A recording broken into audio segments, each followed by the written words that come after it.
Well, Hi. good day. It is us, Yay, us. the people on the forefront, welcoming you to Out of the Abyss No Party Mode.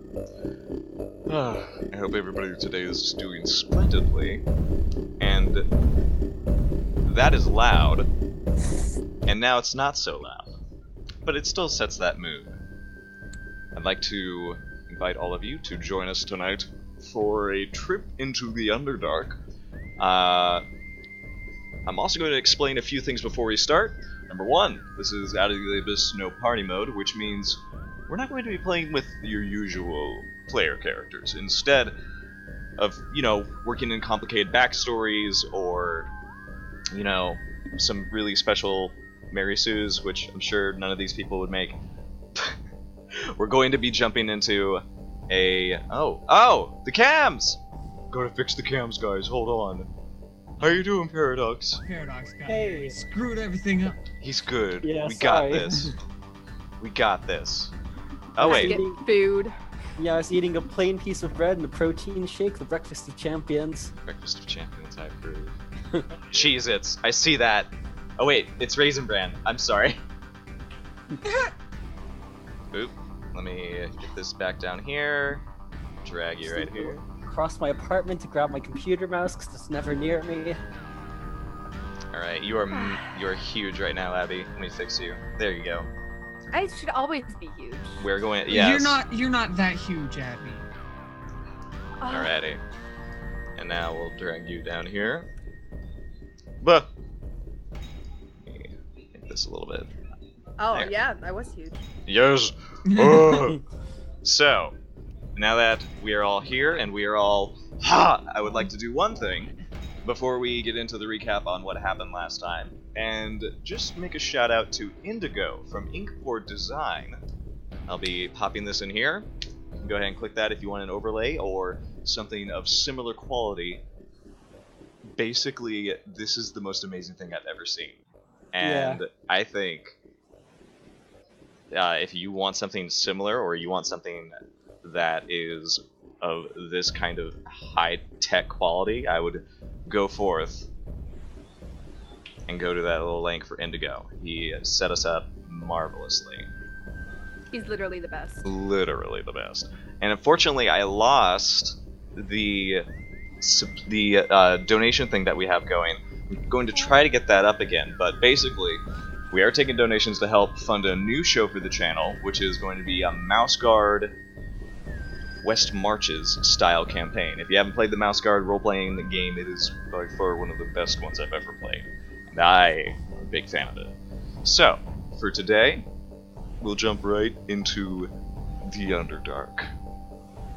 Last we left off, our friends, who are all of these beautiful NPCs you see below me, were all prisoners of Ilvara, a drow in charge of Velkynvelve.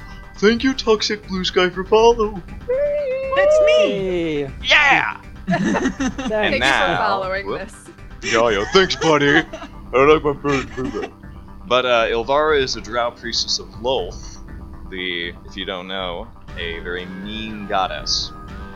And she intends to take our lovely non-playable characters, played by these beautiful people, and eventually sell them out to Menzobarin, I think that's how I'm saying it, in order to not only give some reputation to yourself for running the outpost of Velkynvelve so beautifully, but also because it'll make her a little bit of penny change. But obviously, none of these colorful characters would like that, so they have hatched a plan to escape with the aid of the drow Sereth, who was once one of the scouts for Velkynvelve, but fortunately had a little bit of an incident where she is also on the chopping block for slave position, we'll say. And a drow named Jorlon, who has lost the favor of Ilvara and now wants to get revenge, primarily by ensuring she is can have no slaves by the time she wakes up tomorrow. And as such, we left off with all of you inside this cell, figuring out what is going to be your last few efforts before you get that escape going.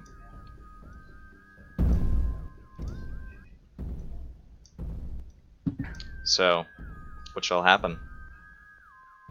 You are all in your cell. It's possibly going to be maybe a few hours before the escape actually happens. Jorlan will come by, he will unlock the gate, and he will let you guys go. He did tell you that he intended to get as many drow off of their outposts and as less guards as he could. He did tell you guys you would be the ones responsible for getting the lift down, as well as taking care of anything that might get in your way or catch you along the way. A few of you did have some other things that were going to be happening. I think you had Topsy and Turvy, the twin deep gnomes. You planned for them to go into the tower of Ilvara, where she would be keeping some precious items of some of these characters. One of them being Eldith's shield, and some weapons for some of the more capable members, as well as your spellbook, I think, Jim Jar. But other than that, what else would you guys like to do? Oh my goodness, yummy. Well, the eye is still there, right? We still have to get rid of that, I think. We should. By get rid of, you mean commandeer, right? Yeah, I want that. yeah, that could be helpful. At You least guys a are little too bit. obsessed with this eye. It doesn't matter if That's it right. catches or not. I did forget to mention this. This run of Out of the Abyss is going to have a lot of different changes and switches. So if you have played this before or you haven't run it or read it, it's going to be a very different experience. One of which being Ilvara has set a beholder eye in a jar of pickle juice, you assume, and it is now looking into the prison that these characters are in. So no magic works while this eye is looking at you guys. Jim Jar will drink the juice for $20. Now hold on. You have to bet whether he'll throw up or not. No. I mean like $20 donation. Oh, okay, sure. Oh. By the way, if you want to help our characters escape, because it's not going to be easy as you might assume, we have special little incentives. All of those donations do go to getting Mouse Guard popped up. So by all means, donate, give our characters a dice that they can roll, and add to any of their challenges that are to be held. Just We'll don't probably give it need to it. me, because as a level 1 mystic, all I can do is delusion. Good point. Good point. I don't even know what I can do. You still are level 1, and you're a little bit uncertain. You're a young shroom, so Well, yes. yeah. Tiny It's a baby mushroom mushroom. baby. How high is the eye hung up? The eye is about, you could say, maybe 10 feet above the floor. Look, And you guys, it is in like a steel like fixture hanging from the ceiling. Like it's Sarah's not. kind of Oh, go ahead.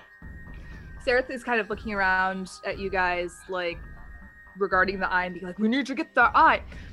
I understand that you really, really want this eye. However, we don't have very much time till Jorlan comes, and we need a plan of how, one, to get the elevator to work, and two, does anybody have any combat skills here? We're probably going to need to kill some stuff. I raise my hand. I would rather you not kill anything, actually, but Oh, no, I have you no don't- combat skills whatsoever. You don't need to kill nothing. To get the elevator down, don't we just have to use big Prince Elf Beast dude? I mean, that's why they have these creatures here for the heavy lifting and stuff, right? Well, I might be wrong with would that. he be capable of operating the elevator while riding it? Because I would rather not leave him behind. Prince Darendel, the Quaggoth elf prince, does take note of this and says, if one of us is supposed to be operating the lift, then how is that person supposed to get back down with the rest of you? I look to Monkey, to Jim Jar, I mean, and I ask, do you have any sort of spell or anything that could help someone perhaps get down without getting hurt? What makes you think I know spells? Because you tried to cast one earlier at the eye. Remember? Well, I know you have some. You also magic. summoned a monkey out of nowhere. Yeah. Are you sure that you're not dreaming? My monkey pops out of my pocket. I'm like, okay, fine. And then I do this like little thing with my hands, and I'm like,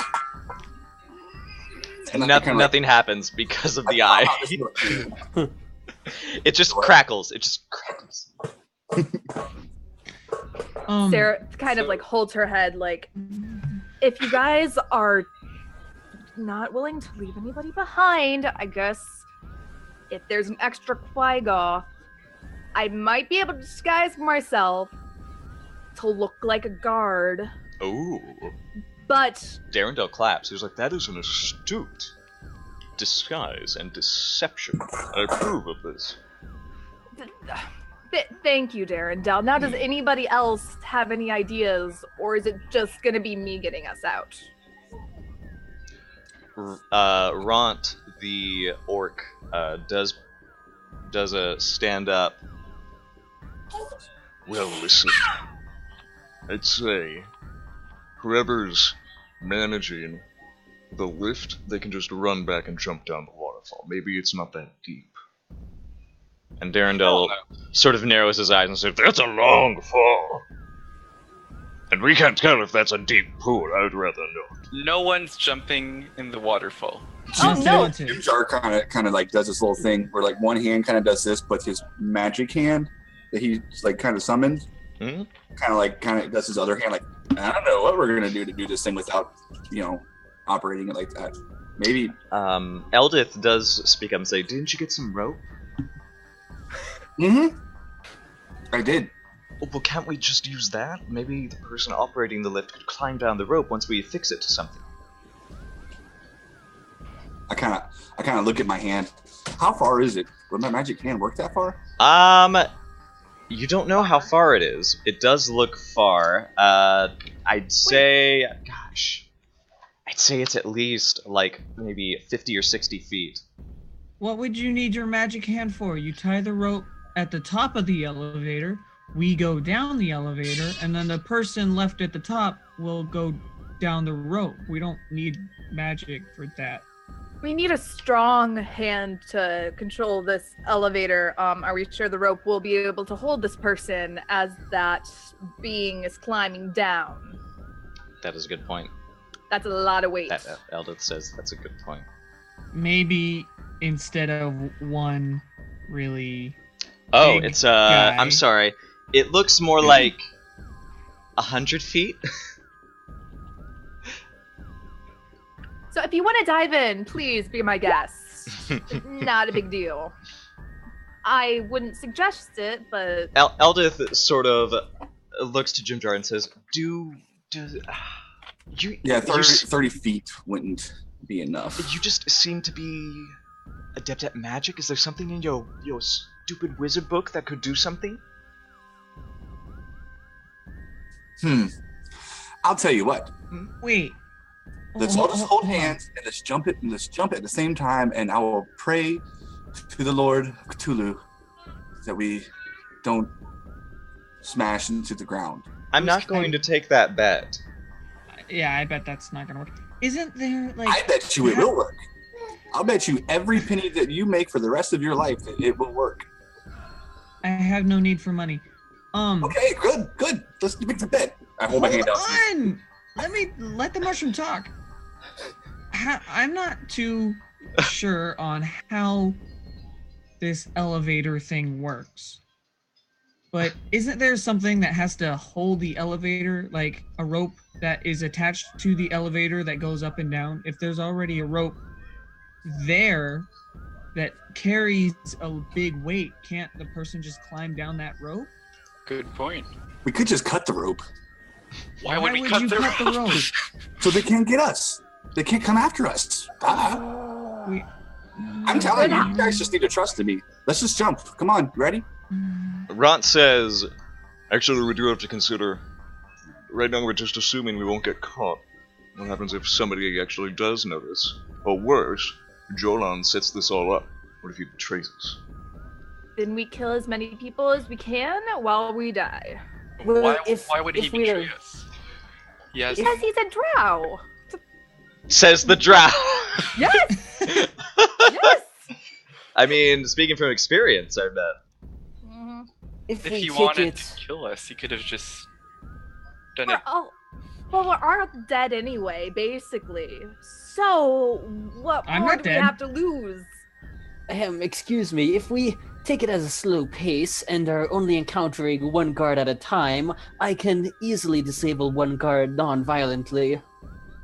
All Just a right, you question. do that. How many Eldith nods and says, actually, that could work. Once we're out of range of that beholder eye, there's a lot that we can do.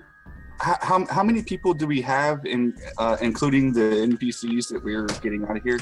Considering you five, there are Eldith, the dwarf, the two twins, deep gnomes, Topsy and Turvy, and Ront, so that's 10 in total, with Quaggoth Darendel. I'm And how big sorry, is the Quaggoth? Prince. I'm sorry, Prince Darendel. Yeah. The you Quaggoth is big, right? He's a beefy. He's the biggest one amongst you. Ront is. He's beefy, but he is like.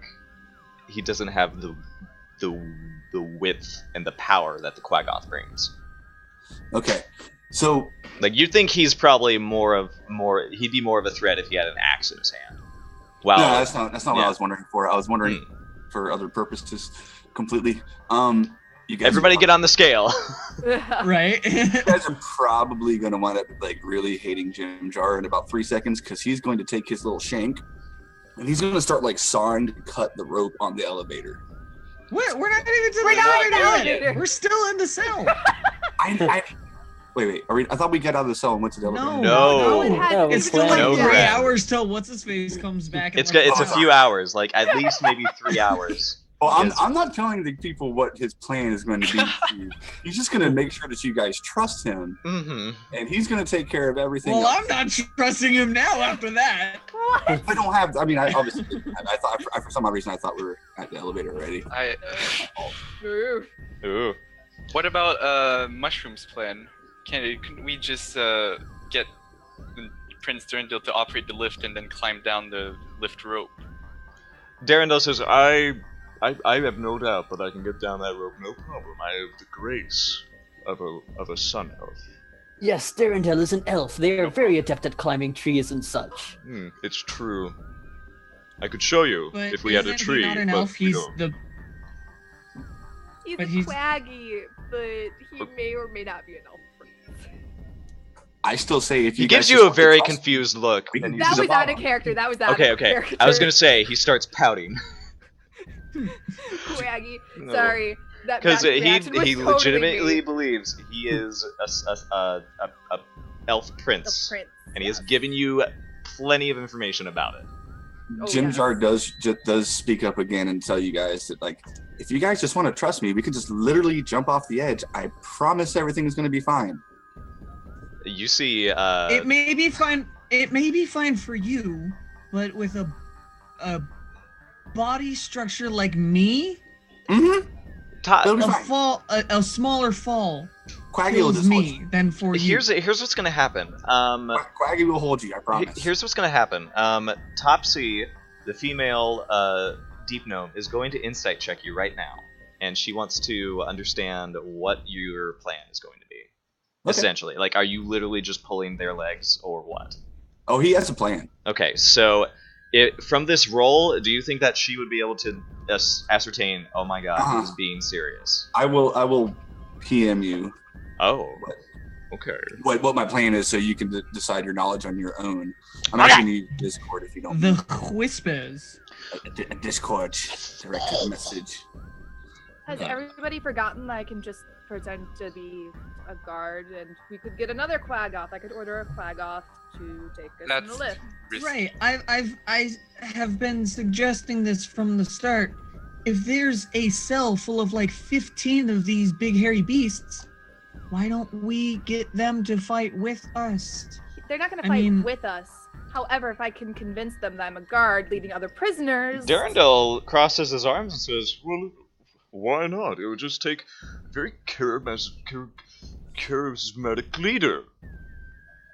I have a question out of character. Mm. The chainmail that Shushar and Bupido borrowed, does it have any sort of like guard emblems or anything on it, or is it just like regular shoot? It doesn't seem. It definitely seems drow made, but it might be a piece of a uniform. You guess. Yeah, normally chainmail is kind of like the undermost layer. Anything on the outside of that would have emblems on it. But the jingle certainly is authentic. Hey, will you take my Discord friend request so I can send you that message? Will I what? Take my Discord friend request. I thought we were already friends on Discord. Apparently no, we'll never be friends. Oh.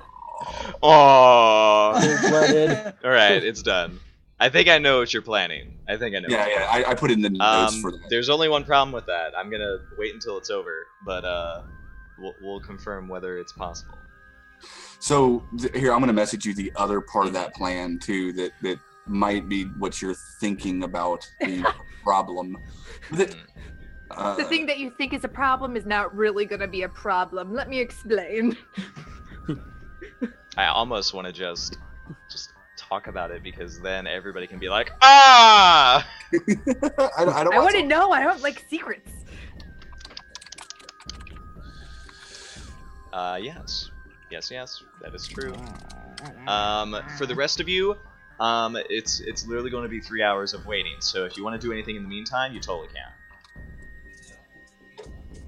can.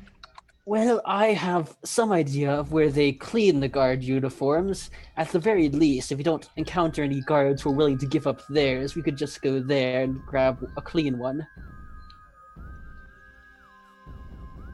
I'm guessing the uniform is not going to be hard to get. Have we figured out where we're going after if we survive the actual escape? I kind of look towards Topsy and Turvy. Topsy shakes her head, and she says, "Well, listen, I'm still not sure where we'll be going, but I'm pretty certain the Underdark is a bad place. And the last time me and my brother went out there, we got captured by the drow, and now we're dealing with you people. Mm-hmm. At least we weren't killed on the spot."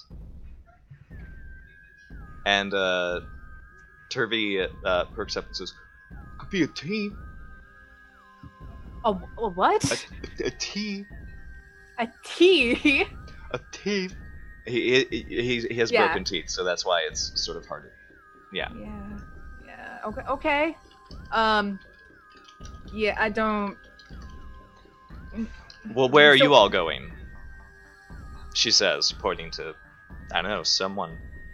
I mean, where if we're going out there, where are we going? Definitely not Dark Lake. Let's avoid that place. Eldith raises his hand and says, "I'm going to Velkynvelve. I'm not staying down here." And what's exactly in the most important dwarven city in the realm? Okay, yeah. Gauntlgrim is pretty much my home, and it's where I feel safe. And in all honesty, it sounds like you, drow lady, sounds like you can't go back to any drow right now. Oh, no. Are you just going to make your life here in the Underdark as a weird hermit? Oh no! If I stay here in the Underdark, then Ilvara is gonna hunt me down and literally chop off my head. I really can't do that. So, I'm seeing where y'all are going, and if there's a safe place while Ilvara can't find us, that would probably be the preferable place to go. Are there any Darrow up there? Or is it only Darrow. dwarves? Honestly, no. I have never seen a Darrow anywhere but down here. Well, And- I need to go back to the Neverlight Grove. That's my home. That's where I'm going. The Neverlight Grove. What's the Yeah. Neverlight Grove? It's a grove where there's never light. Makes sense. No, it's It does make Very- sense. Ah, that's a very literal. Ooh. Ooh. It's my home is a vast forest of other myconids like me. Darendel nods and he says, I know the majesty of a grove, of a large There forest. is also very little light there, but luckily Oh. for us, doesn't matter. Well, listen, I also intend to return to the surface. I assume I'll be accompanying Eldith in that spare time. And Ron says, I prefer... I don't know. And for a legitimate moment, he seems despondent. He's not posturing, he's not anything, he just says that and goes quiet. Topsy and Turvy go, we don't know. We're in the middle of the Underdark. I don't know where we're going to go. Join the club. So does Why not the anybody Dark have- Lake, though? I've heard about the Dark Lake. I'd say it's a good place to start, because then I'd rather be on water than wandering through the tunnels. Well, I, for one, am not supposed to return to Dark Lake until certain conditions have been met. You are welcome to try to get across the Dark Lake, but my kind will not be very welcoming to you. Ah, Oh, I forgot. Your kind usually skills. Okay, we got that. So nobody really has a safe place to go immediately after we escape. The Neverlight Grove is pretty safe. Eldith just sort of like shrugs and says, Gauntlegrim is, gosh, it's probably months away from here. We at least need a destination in mind before we can start making aims towards the surface. Exactly. And it has to be a safe place. At the Yes. very least, I'd rather deal with talking knee-high mushrooms than the drow. A grove sounds very nice. At the very least, we could at least get better directions. Because we're in the middle of nowhere right now. Sounds good. No, we're in a cell right now. Oh. Oh. She just leers at you. Okay, It is. so here's what's happening. We're getting let out. Jorlan is going to leave us. Make it look as though we're being guarded, but not really. These two weirdos, she points to the twins, are going to go into the temple and raid it, get my shield, get whatever you want. She sort of waggles her finger at Jimjar. and My goes, spell "And book. Your Please. your spell book, okay. Yes, yes. It's a book. It says Jim Jar's Little Black Book of Awesomeness. That's on the cover. Yes. On the spine. And Topsy goes, that's on the cover? No, on the spine. The spine. Oh, okay. Yes. Sure. Don't forget the daggers too. It's not extremely important, but if you also have time to grab my walking stick, it's not magical at all, but it's a very nice walking stick. Is it... What does it look like? It is a stick, and you hold the top, there's like a knob, and you walk. Okay. Stick. Book. Shield. Stabby things. Stabby things. I got this. Yes. I got Stabby this. things, and preferably ones that have like crosses with bows on them and needle arrows. We're not gonna have a lot of time. And Topsy chimes in. Get the lift. The lift. Get the lift going. The lift going, yes. We need to get It's the lift weird that the going. mushroom is the one correcting him on his teeth.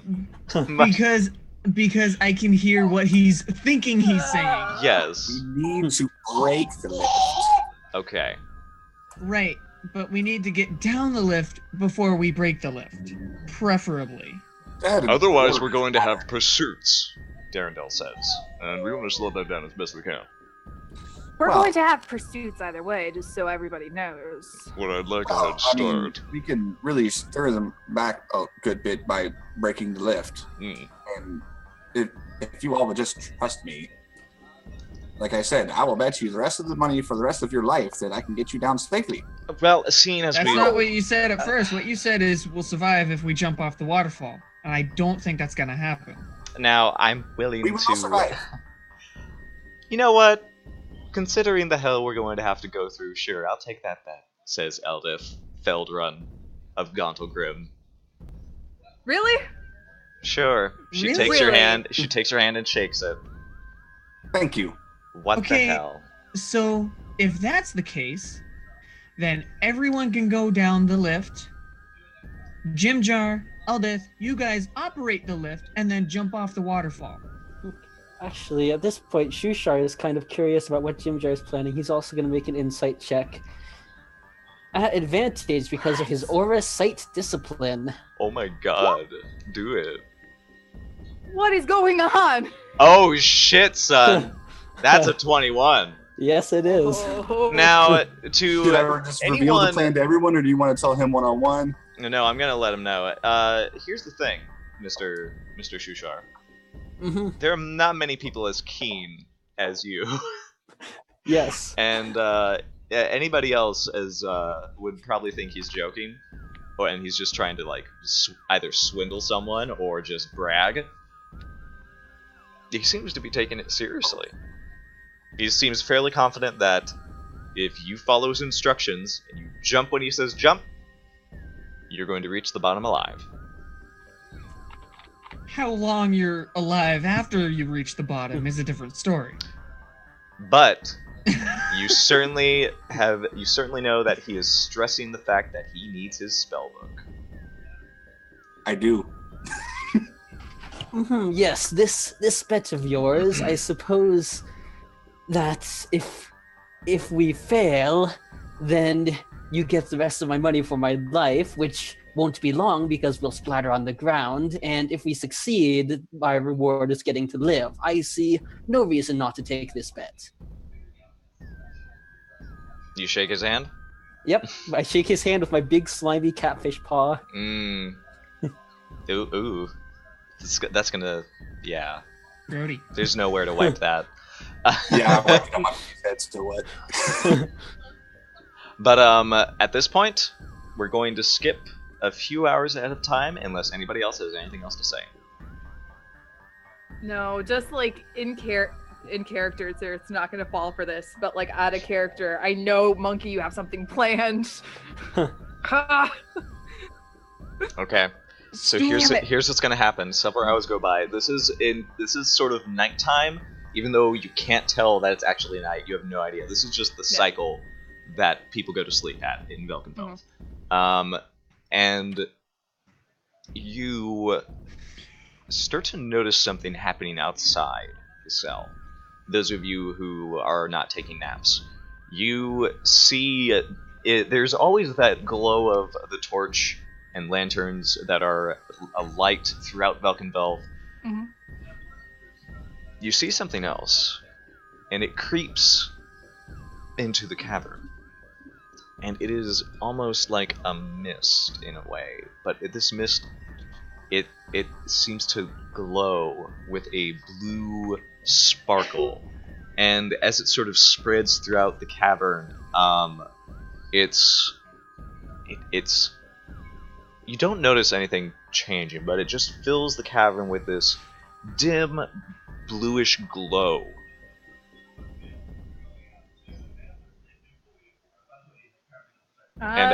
And Sorry. that's what you notice right now. That's happening. And it's not getting absorbed by the eye thing. No, it's not. I'm gonna make a perception check. Go ahead. One of those two. Perception check. I would also accept Arcana. 21, unnatural 20. I will do a 20. Arcana check. Arcana check.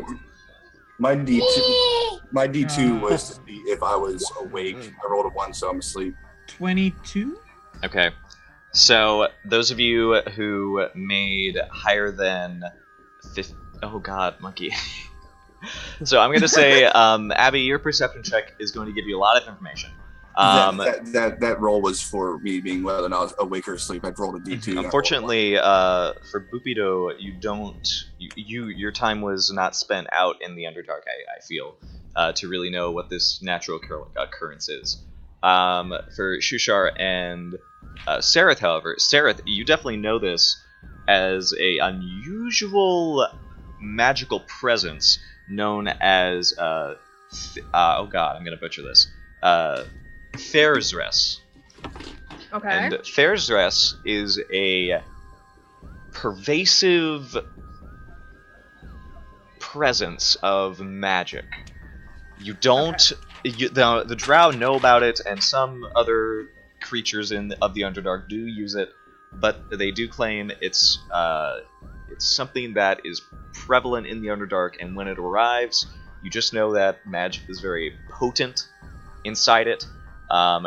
You also know that its range and its spread sometimes varies, but this is probably the biggest one either of you have ever seen. And this cavern is massive, and this cloud of Fairsress simply fills it completely. Is it a phenomenon, or is it an entity? It's a natural phenomenon.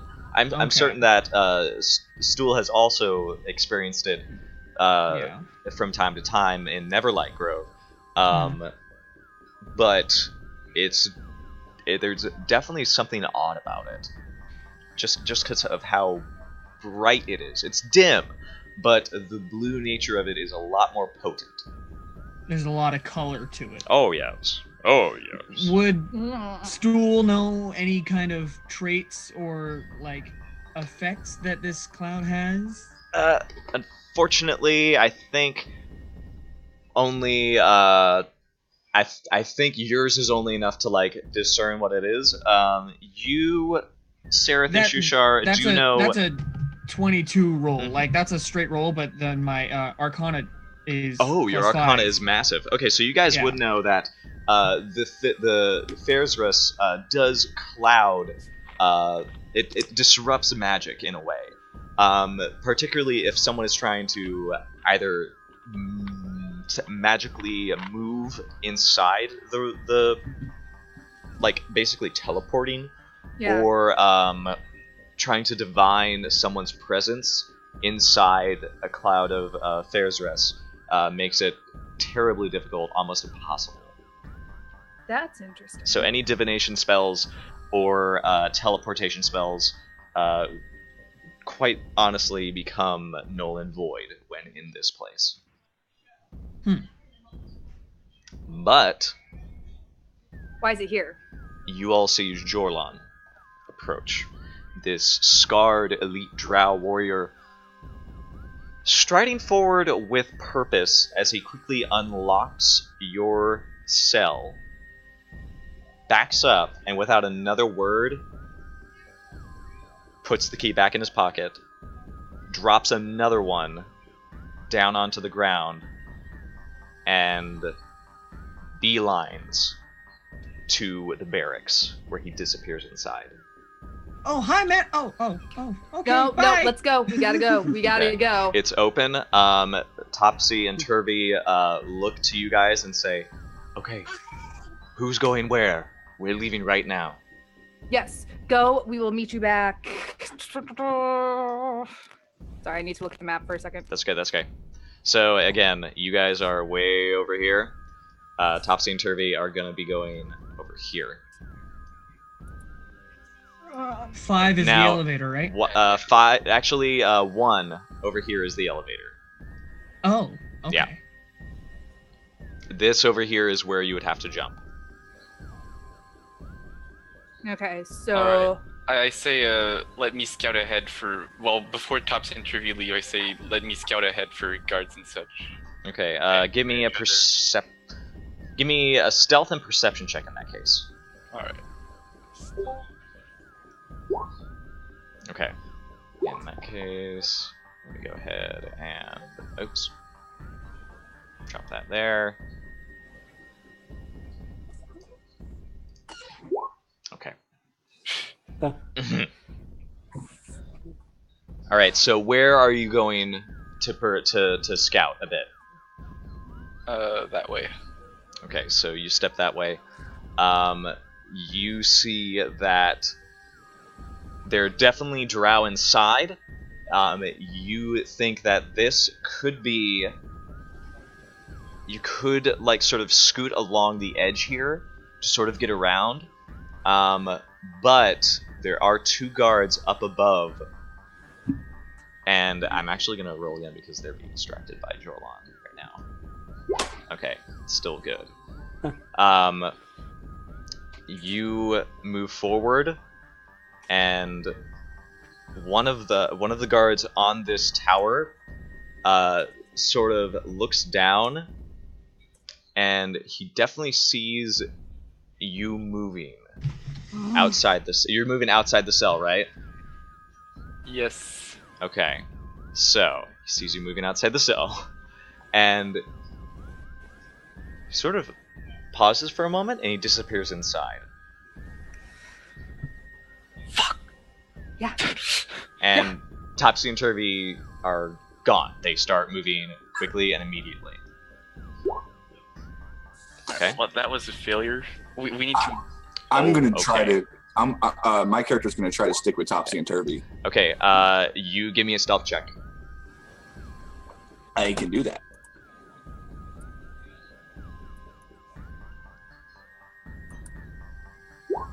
Okay. Stealth check. Okay. I'm gonna roll really quick. This is at disadvantage. That's good. Okay. So you follow them immediately. As they start rushing over, you guys are able to get over here. Inside, you hear several drow talking. The only other thing I would want to do is, like, on the way to do that, could I possibly grab that beholder eye jar? It's currently 10 feet above you. How are you going to do that? Isn't it like bolted to the wall or something? It's not like that? bolted. It's hanging from a steel fixture that does. It certainly seems rusty, as well as like very loosely put in there, but it's sort of in this like pronged cage settled above this space. Could I make my rope into a lasso to try to grab it? Sure, go ahead. Give me a dexterity check. Dexterity check? Yeah.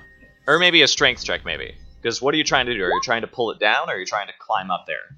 I'm trying to lasso it. Lasso it? Okay, unfortunately, it doesn't catch this time. You see Topsy and Turvy getting further past. I just take off with them. I'll give up on it at that point. All right. But I will look behind at the people that are still in there and be like, someone try to get that thing. It's very, very useful. And the rest of you, Darendel steps forward and he's like, okay, who's going to the lift with me? And Rond, and whoever else was coming. I'll follow you. I will head to the lift with you. If we encounter a single guard, then I can be of much help. Oh, great. Okay. I need everybody to make stealth checks. I also, when I get out of the eye's range, I'm gonna cast Disguise Self to make Sereth look like a guard and change her facial features a little bit. 3. So 3? And It's so sad. How does a small mushroom be that obnoxiously loud? I don't understand. Shit, son. I am stealthy as You're fuck. stealthy. Okay, I'm gonna get, because you made that awesome stealth, I will let you pick stool up. Yay! Stool, you're coming with me. I'll just Okay. stick with you. It'll be easier. oh, everybody. Shushar is stealthy. I didn't You expect didn't that at do all. Dang! You just, wow. Ooh. For some reason, this fishman just completely. As just- Shushar vanishes into the slimy night, I'm gonna switch my Aura Sight discipline over to my precognitive discipline. Hey, there you go. So what does that do? I have advantage on initiative rolls. Hey, that's lovely. So all you guys are taking a similar path over here. Now, you guys are gonna have to continue on over here. I'm gonna move everybody over there. Whoop. And what's going to have to happen... Oh, move over, Maggie. What's going to have to happen is you guys are going to have to... Let's see. I'm going to have to do another perception check. This one is not at disadvantage. Perception As check you guys... for everybody? against a lot of these stealth checks. So what you notice here as you pass is that Jorlan is trying to keep their attention. Like, he's ranting, he's very mad, he's blah blah blah. You can't really hear what he's saying, but he's clearly keeping the attention of several of the other guys. Whoever saw you up there is kind of caught in the middle of this. And he's not able to get a word in, but you guys pass through for the moment. Okay. Let me roll this perception check for you guys. Oh.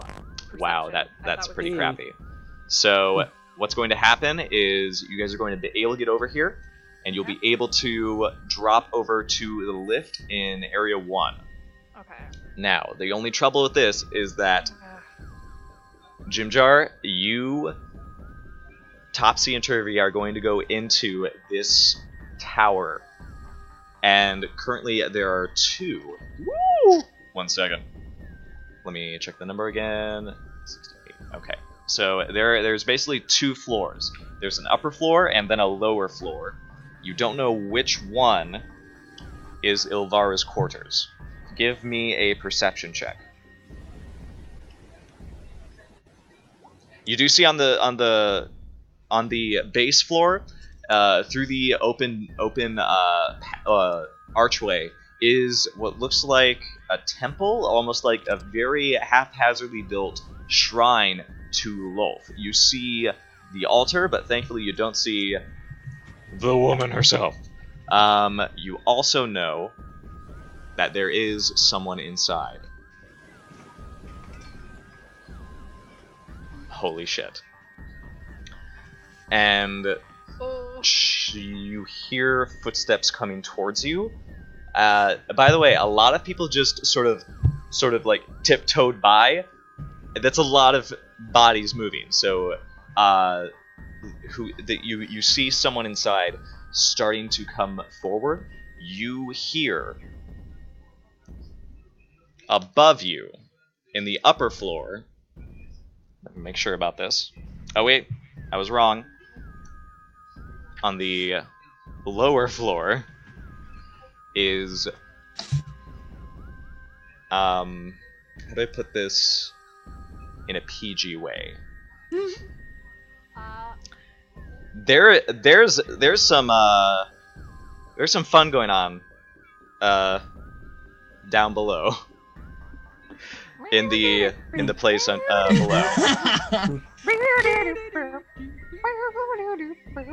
Yep. Ilvara is clearly showing some favor to Shore, the other elite drow that has won her favor. That bitch.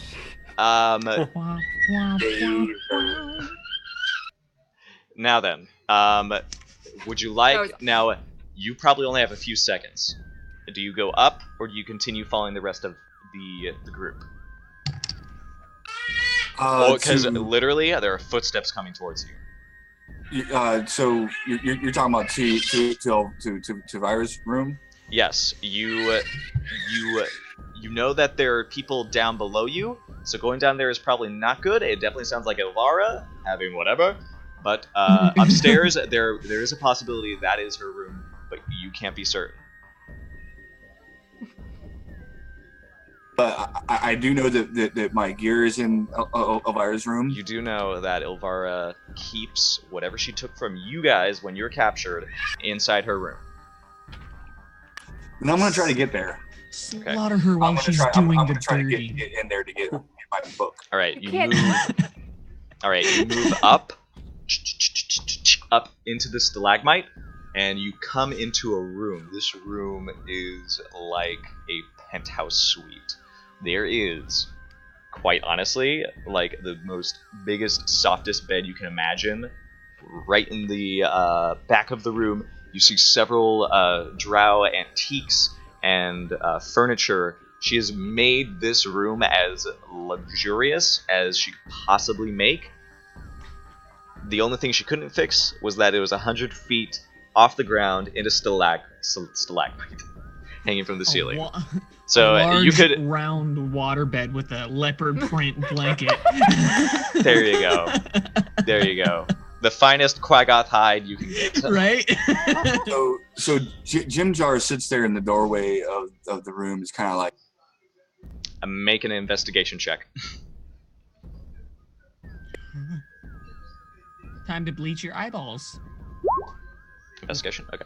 You are going to quickly search this room. You find. You Some definitely. small gnome doing opera in the corner of the room. My goodness, you didn't know she could afford a bard. You find a smaller shrine to Lolth. There's the little statue has some gems fitted into it. You also see that the side table has a beautiful mirror. You're noticing a lot of silver and gold. You're noticing a lot of wealth. What you do see at the foot of her bed is a trunk. That seems to be the only thing that might hold your stuff. and she's on the bed. No, she's not on the bed. She is. I thought she was She's getting. in the other. Oh No, no, she she's in is- the other guys. No, she is. In Oh, the she's. bed. Oh, then Yeah. there's nobody in here. There's nobody in here, as you can Yeah. understand. So, well, as I understand, but yeah. So I'm going to. I don't know. Check under the bed. I'm gonna go in, and I'm. First of all, I want to try to pry at Jim with my little shank off of the mirror or whatever, or wherever you said there was gems lying on something. All right. I want to try to pry one of the gems off, and then I'm going straight to that trunk, and I'm grabbing my spellbook. The trunk is locked. Shit. Mm. Do you have any tools that could open it? I have my You got a shank. shank. You could try if you want. I didn't. Oh, I don't even think that's. I'm high enough level to take knock. So yeah. So what? Just a sleight of hand or something? Yeah, it would be a sleight of hand check. Facial? Sure, go ahead. 13. 13. That's not bad. Now then, I need you to make a Constitution saving throw. A Constitution saving throw? Yes, I do. Hey, Oh. it was trapped. Ah! That's unfortunate. Had advantage. You take 1 piercing damage, and you. Oh, okay. Oh, okay. Let's see where this goes. You take God. 1 poison damage, and Ooh, you I know where failed this is going. by exactly 6. So you immediately fall unconscious. Wait. What was the last part? Sorry, my kid started screaming behind me. It's appropriate that he was screaming because you just fell unconscious. Oh, okay. Wait, 6 hit points? No. He took 1 piercing damage, and then Put you unconscious? no. That was what the saving throw is for. You fiddle around the shank in there. You hear it, and you're like, "Yes, I did it." And then immediately after, you see a small needle sink into your hand, and you go, "Ow, ow," and you fall unconscious. Boom. And we're going to leave that where it is at this moment. The rest of you are over here. Thankfully, the perception check that I had done, the guards here do not see you, but you see someone step out of this place over here, and they see you. And Sarah, you immediately recognize this as Asha. Does she see me at all? Asha, the apprentice priest to Ilvara, sees you. And And- still disguised at this point. I just didn't know if she was gonna take time to. Actually, go ahead and make a deception check, perhaps. I'm not even sure if Because now she's her- marching towards you guys. Yeah. So She she's sees marching all towards of you us, guys. or just No, she sees all of you guys. Oh, yeah. Fuck. I'm trying to hide in a shadow or something. Can I Okay, make hide a- Oh no, in- you guys won't. No. You guys are supposed to be pretending to be my slaves or something. we ain't pretending shit. Yeah. Okay, I'm gonna have to talk my way out of this. Okay. Can I hide in her pocket? Oh my God! You rolled a. Okay, she sees through your petty disguise. Yeah. Clearly. Let's just find out. Oh yeah, she'll see through it. Oh yeah. So here's what's gonna happen. She marches forward. You see, she withdraws a staff with a fixture of a spider on top of it. She approaches and she stops just maybe like 20 feet away, and she just shakes her head and says, "What are you doing, Sarah?" Remember how we talked about how interesting it would be if Ilvara was shamed into thinking, well, everybody thought that she wasn't competent enough to keep these idiots in a prison for long. How far away is she? She's about 20 feet. Oh shit, that's Okay, I want that's, to obviously. that's say 30 to- feet. say to. Okay. Oh wait, are so- you doing that? Are you doing that right now? I'm gonna. What? No. Wait. What? I just want to say to. Keep forgetting your character's name. Abby. Sarah? Sarah. I just want to say to her that I can spray her with poison or something for distraction if we need to. Just. I put my Yeah. finger She up does like not this. hear this because it is telepathic, and she Right, has not inhaled the spores. Shushar is going Well, She's over to. here, right? Okay, but Sareth, what were you gonna say? So you have two options. You could walk away, never saw us, or you can report back to your mistress.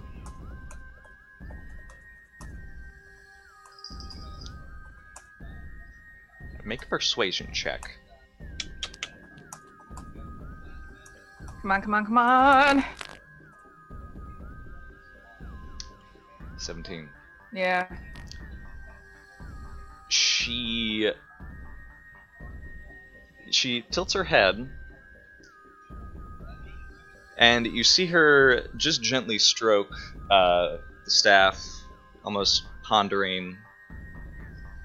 She just mutters, I could get a lot of favor if I screamed right now. But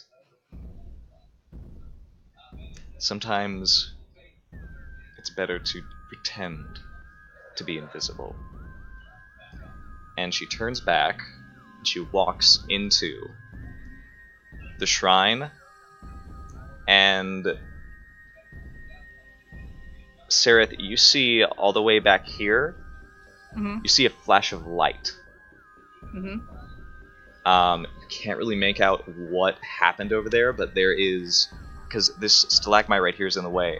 But for the moment, it seems that you guys are in the clear. You just have to get over to that over there, to the lift. Okay. And you also need to get Jimjar and the twins, but nothing seems to be happening. It seems to be taking a while. Yeah. Since we don't have a lot of time, Sarah is immediately gonna start walking towards the elevator, trying to still be stealthy. Okay. Because we have a moment here. You do this. What are the rest of you going to do? Who's operating the lift? Decide now. Speaking of that one.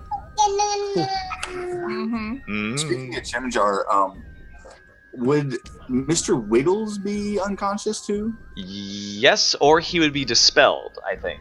Because is he a concentration spell or no? No, it's a ritual. Okay, I think he's still like there and available to do things. I will decide what he does. You can't see right now. But the rest of you, who is doing the lift? Tell me now. Aren't the people who were planning on jumping off the waterfall gonna do the lift? I thought They. Darendelle was Yeah, gonna do the Darendelle. lift. Darendelle. Flag off. Now that's one guy. So he's going to take position, and he's going to start bringing his like strength to this matter. He will have to roll once everybody is set. You guys see coming out of the stairway here, Topsy with a adult deep gnome, like on top of his back, and he's sort of like trying to piggyback him. It's apparently Jimjar, but he's a limp. He's hanging, and he's waddling very slowly. You also see Topsy running ahead of him, and she has a shield under one arm, and just like a blanket full of stuff like jingling alongside. They are not stealthing, and they make their way over there. And what's gonna happen is one of the drow from this one over here, from one of these barracks, it hears this and sees this, and he says, "Oh shit!" And he reaches, he runs over to one side, and he reaches for a bell. Can I try to stop him? Oh. Can we see this happening? You do see this, but you also see that there's another drow coming out behind him as well. Is there anything you'd like to do? Because if not, we're going to roll for initiative. I'm going to do delusion. Delusion? What does that do? It's the thing that I always use. Alright, I'm going to plant a delusion in the guy who's about to ring the alarm bell. Yep. I'm going to plant the delusion in his head that the alarm bell's already ringing. He doesn't need to ring it, it's already going off. Hey, Well, that is actually really good. That's awesome. So he pauses for a moment. You see him like shake his head, and he reaches for his crossbow and aims it at you guys. Roll initiative. Alright. Is Topsy close enough to us at this point so that we have our weapons, or no? She's there, but she literally has a shield under her arm and a rolled up blanket of stuff. She doesn't have anything there. Okay. Also, highlight advantage? your token and then hit the initiative button. So make sure you highlight. Jimjar, I you can. think we can select our tokens. Yeah. Yeah, you can. Do I need to click in an initiative or just get an automatic 0 to be put on there? Unfortunately, you're unconscious, so you cannot do initiative. What about Mr. Wiggles? Sure, we'll have Mr. Wiggles do some stuff. So go ahead and roll for Jimjar in this instance. That sounds okay. I rolled twice because I have Jesus advantage. Christ. So Oh, that's shit. Okay. So unfortunately, none of the things. Let me actually add turns for you guys. My initiative is 6. It's +1, and I rolled a 5. I don't know how to set those things up. So That's okay. I literally just got a nat 20 on initiative. Well done.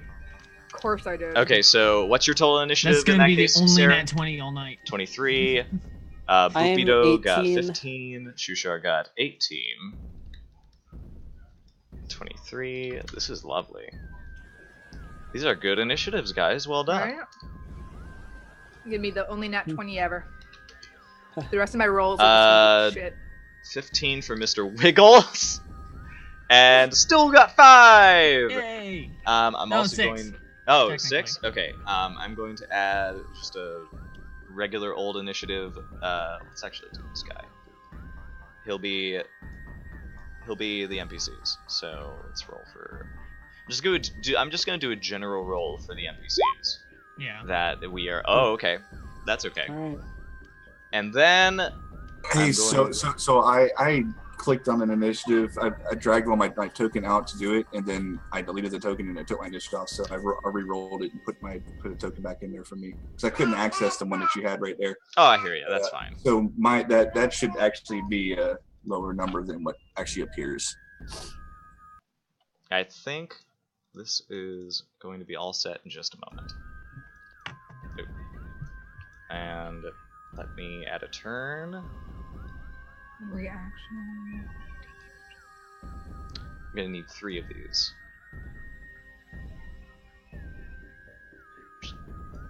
These are just silly little tokens that I use from time to time. And let's add this just for kicks.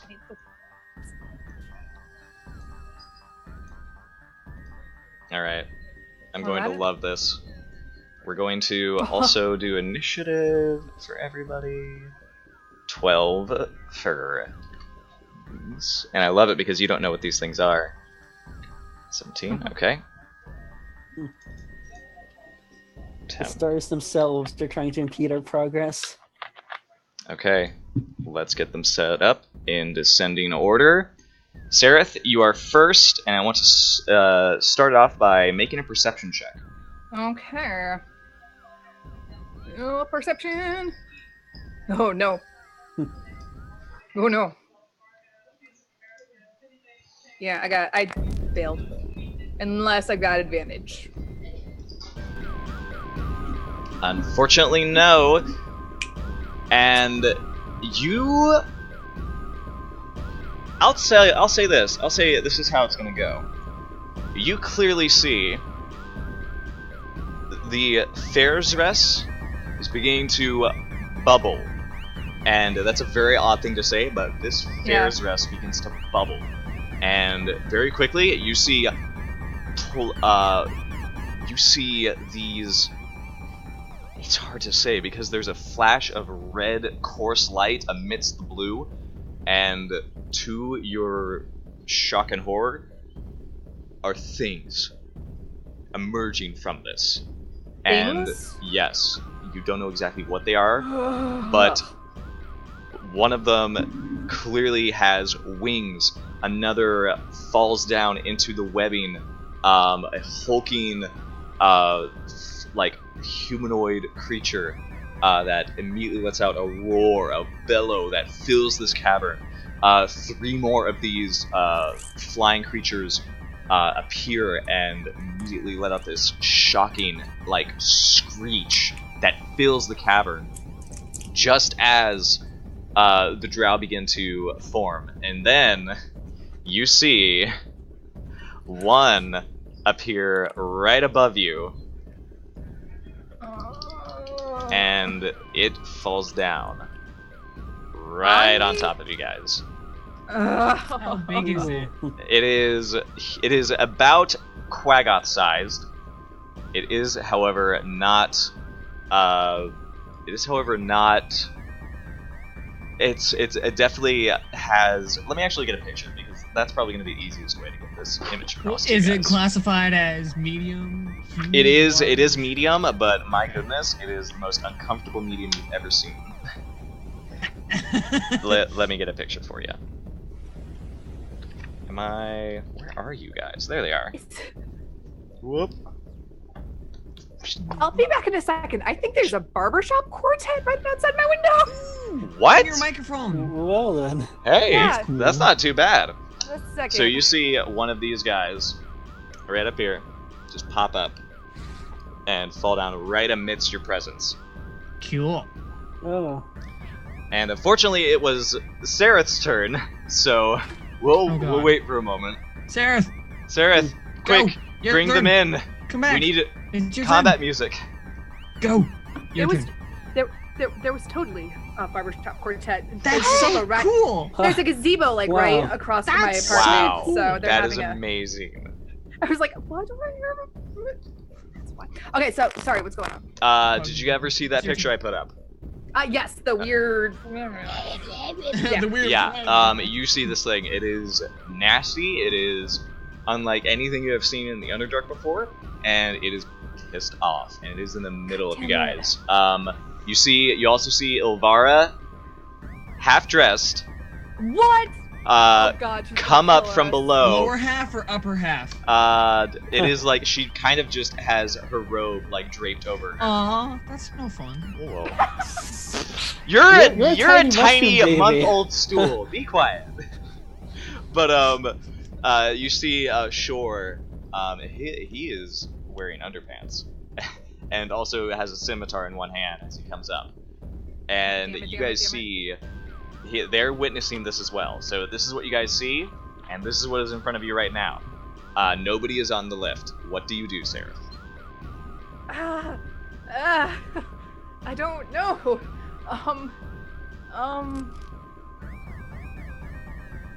Let me see if I've got anything to like. Telepathically.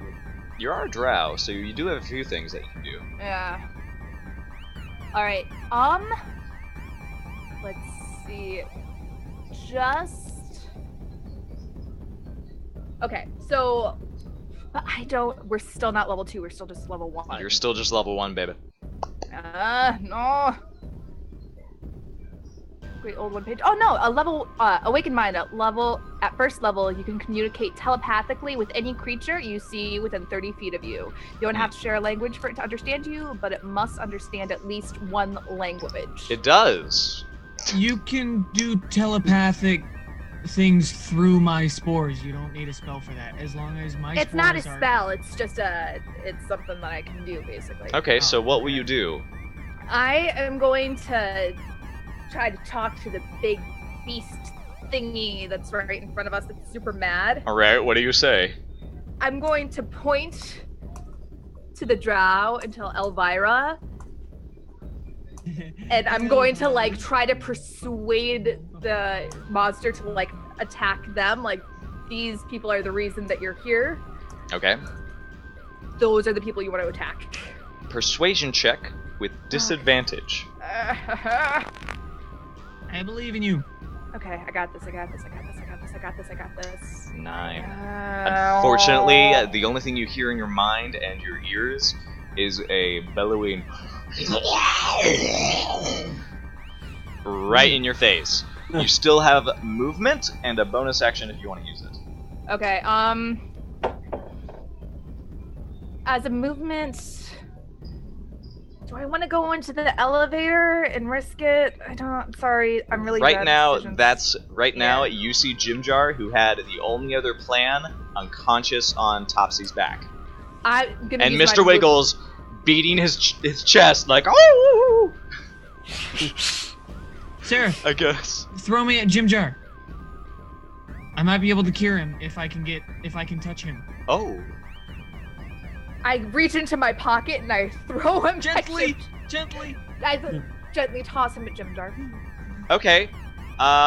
That's your turn. Do you want to move? Into the elevator. You will take an opportunity attack, but this thing now has its attention on you because you talked to it. Ah, damn it. I'm gonna probably. Is there like a ready my action or I get advantage? You already on used dodge? your action. I'm gonna say you used your bonus action too. Okay, yeah, I'm good. Okay. So you're just gonna stay where you are? Yes. Okay. Shushar, what would you like to do? Alright, this thing's in the middle of us, so it's also close enough that it can attack me, right? Yes, it is, and it is not happy or pleasant. You can even smell this foul, sulfurous odor coming off of its wretched body. Okay, it's level 1 mystic time, oh boy. Oh boy! Duh! Okay, first, as my bonus action, I am going to switch my discipline to Intellect Fortress. Hey, what is that going to do? I resist psychic damage. Cool. What else do you do? As my action, I'm going to use my 1 mystic talent, Delusion. Delusion on what exactly? The On creature, or you also the see creature. two drow? Okay, the creature. I'm going to make a delusion in the creature's mind of a big wall between it and me, so it can no longer see me. Okay, it's going to make an insight check just to see if this is legit or not. Okay. He's gonna insight check a wall. Well, wow. It doesn't. Now, this thing, you feel that your delusion takes shape, but this thing, you also get a sense that it's a lot more cleverer and intelligent than you gave it credit. It certainly looks and has the expression of a slathering beast, but there is a consciousness behind it. So it knows that the delusion isn't real, but it's still Yes. the delusion is still there, right? It still can't see me behind the wall. It cannot actually. Yes, that's true. All right, I'm gonna say move- that's gonna be true. It cannot currently see who in front of it, including Sarah. I'm gonna say it has about half the party out of its vision. And at that, do you want to move, or are you gonna stay where Yes, I am going to move towards the elevator as It- fast as my squishy little catfish legs will carry me. you are? All right. It takes an opportunity attack at you, and it misses terribly. This wall. Oh, even at disadvantage, because the wall. Okay, so it misses because it just. It just digs its claws into the ground. It can't seem to get around you. For the rest of you, that took away its reaction. It cannot do that again. So, what else would you like to do? You can't right now because it is currently those two drow. You see two The drow. army. Yeah, you see two drow come out from the barracks, and they take aim and they shoot at you. They aim at one. I'm gonna say they aim at Ront and Sarah. So, oh shit. Okay, so Sareth, what's your AC? My AC is 13. 13. You just narrowly duck as a bolt goes flying right by you. Ront, Shot however, my hair. Ront, however, takes a natural 20. I'm going to say he's going to take 1d6. Let me go ahead and roll that d6. It's plus 2, that's 7. He's going to take a full. Oh, what was that? Whoa! Thank you for falling, my Thoxis.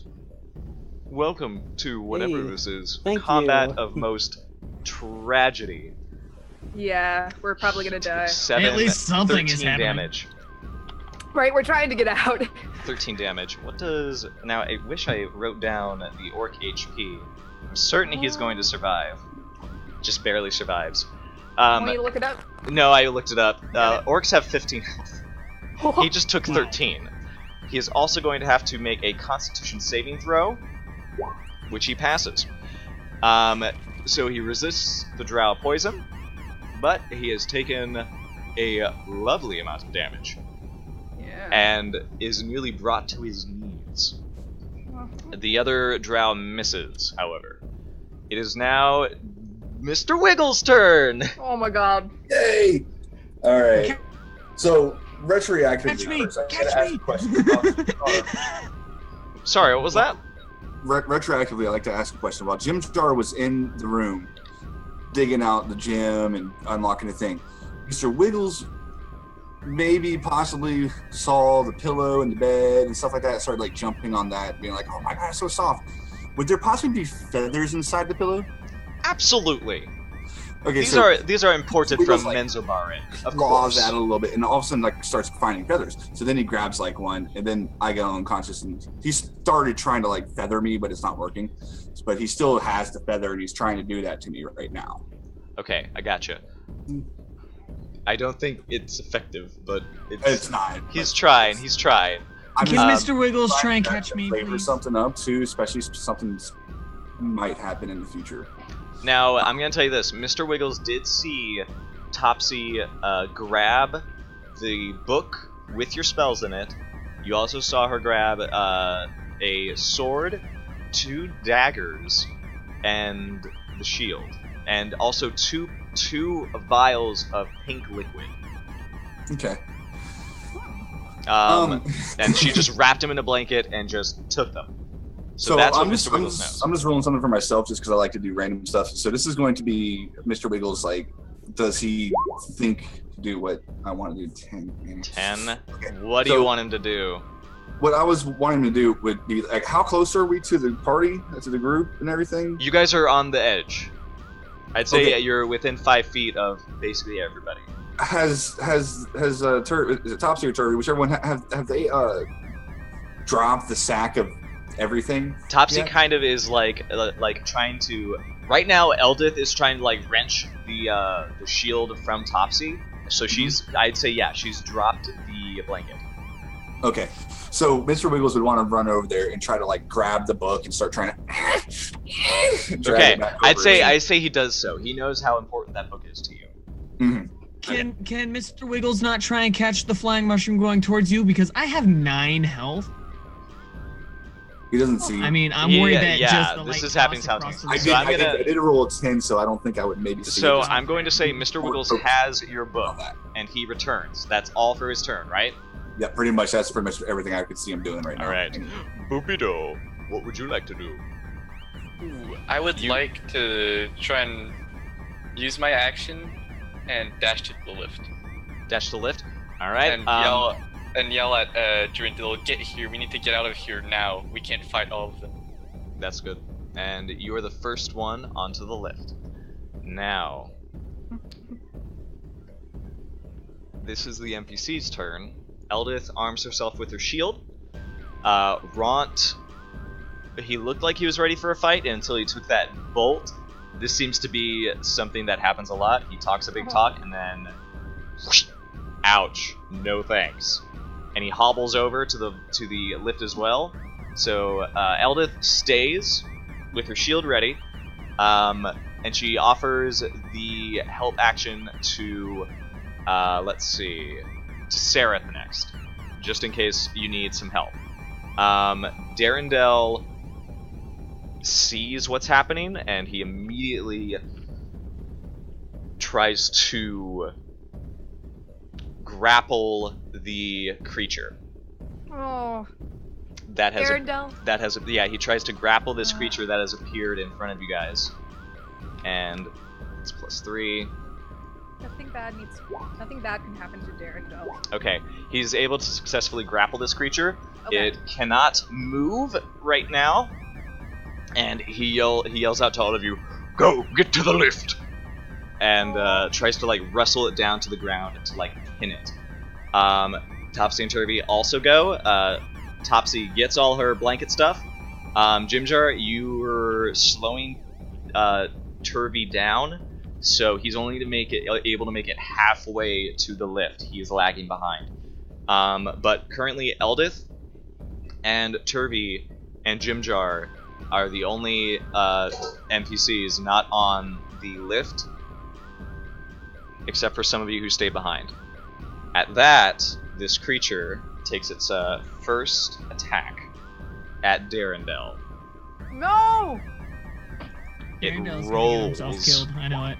It Who did I have rolls violently, snapping its jaws at this Quaggoth that is sort of trying to wrestle it down to the ground with a firm, guttural grunt. Its jaws snap right over his cheek, catching air. But then it sort of like tries to roll over on its belly and claw at his chest. It does... Let's do this.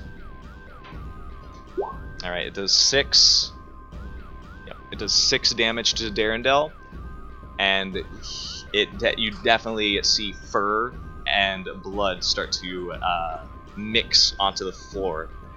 You also see Ilvara come up from where she was. Now, Shore looks up, and one of the flying vulture creatures comes down to attack them, and he starts swinging his scimitar at them. Ilvara, though, sees you, Sereth, and she snarls with rage. God damn it. She's going to cast a spell. She's going to cast... Let me actually check. I need to double check this before I hurt you. It's all good. This is gonna hurt. Why? Where's our bard with counterspell? She's going to cast Web. No. She rushes Red, forward no. until she is just barely in front of you guys. And with a swing of her delicate hand and several words in Elvish that only Sereth might understand, she conjures a massive, thick webbing, cutting off Turvy, Sereth, Eldith, Shushar, I think. No, you made it to there. Yeah, I moved. Boopido is also there. Darendel, Turvy, Jimjar, Sereth, Stool, are cut off from the rest of you guys. For the duration, it is a 20-foot thick cube that has basically made you guys stay where you are. Wait, it's locked us all in position or cut us off from the elevator? It's cut you off from the elevator. The lift is Okay. completely inaccessible. This is a 20-foot thick thing. It's, oh my god. And that's all you. That's what happens. Stool, you land on Jimjar's back, who is on Turvey's back. He grunts with pained effort at the added weight of not only a monkey. Added weight of like 4 ounces. No, I mean, he has an adult deep gnome, a monkey, and now a little foot-high mushroom. It's the straw that broke the camel's back, man. Exactly. So I'm actually gonna. I want to do a strength saving throw for him. Quick. A fuck. 5-inch mushroom. He goes is prone. That heavy. Turvey goes prone. What do you do, Stool? Okay. I want to do this thing, which is cure wounds on Jimjar. Cure wounds. Go ahead.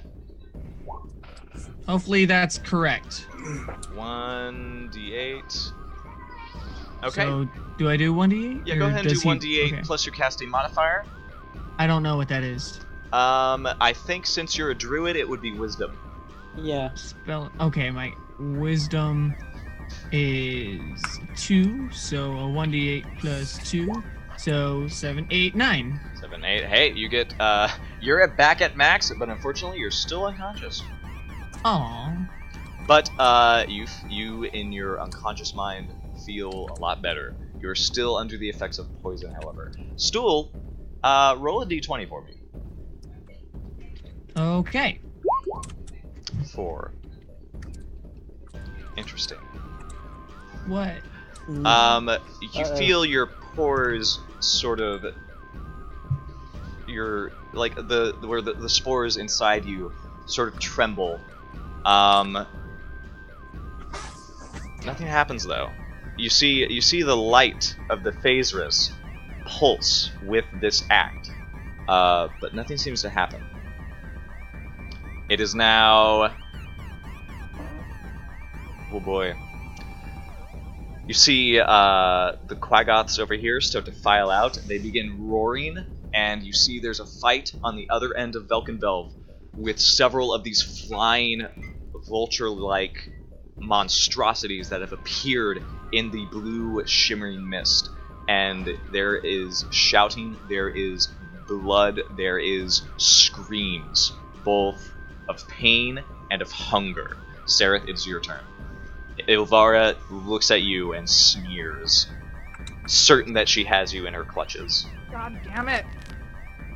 Now, I will say this. It does take a dexterity saving throw to move through this webbing. If you do not, you will stop moving if you fail the saving throw. At least I'm certain that's how it works.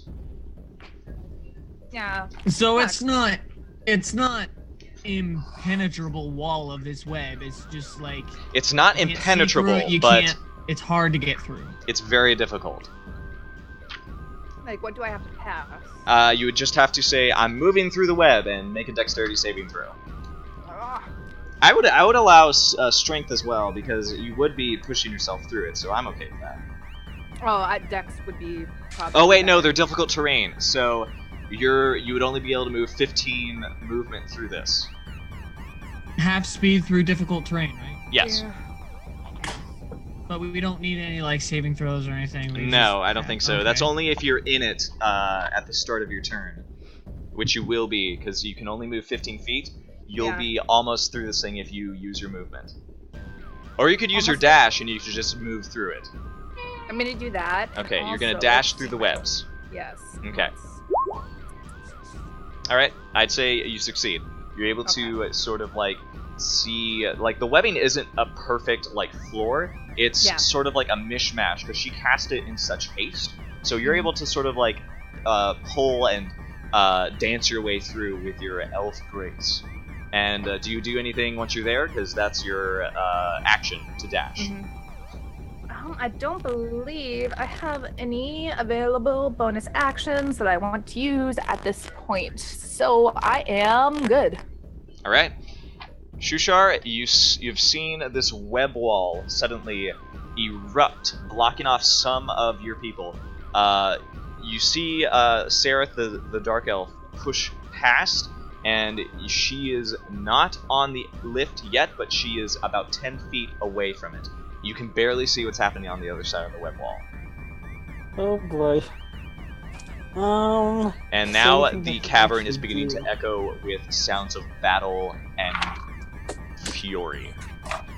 Okay, so they can't see anything on the other side of the web, right? No, you cannot. Okay, alright. And I'm on the lift currently? You're on the lift currently. Darendelle is not there, and Ront is at 2 hit points. Man, there are so many things that a level 1 mystic can do, guys. It's great, isn't it?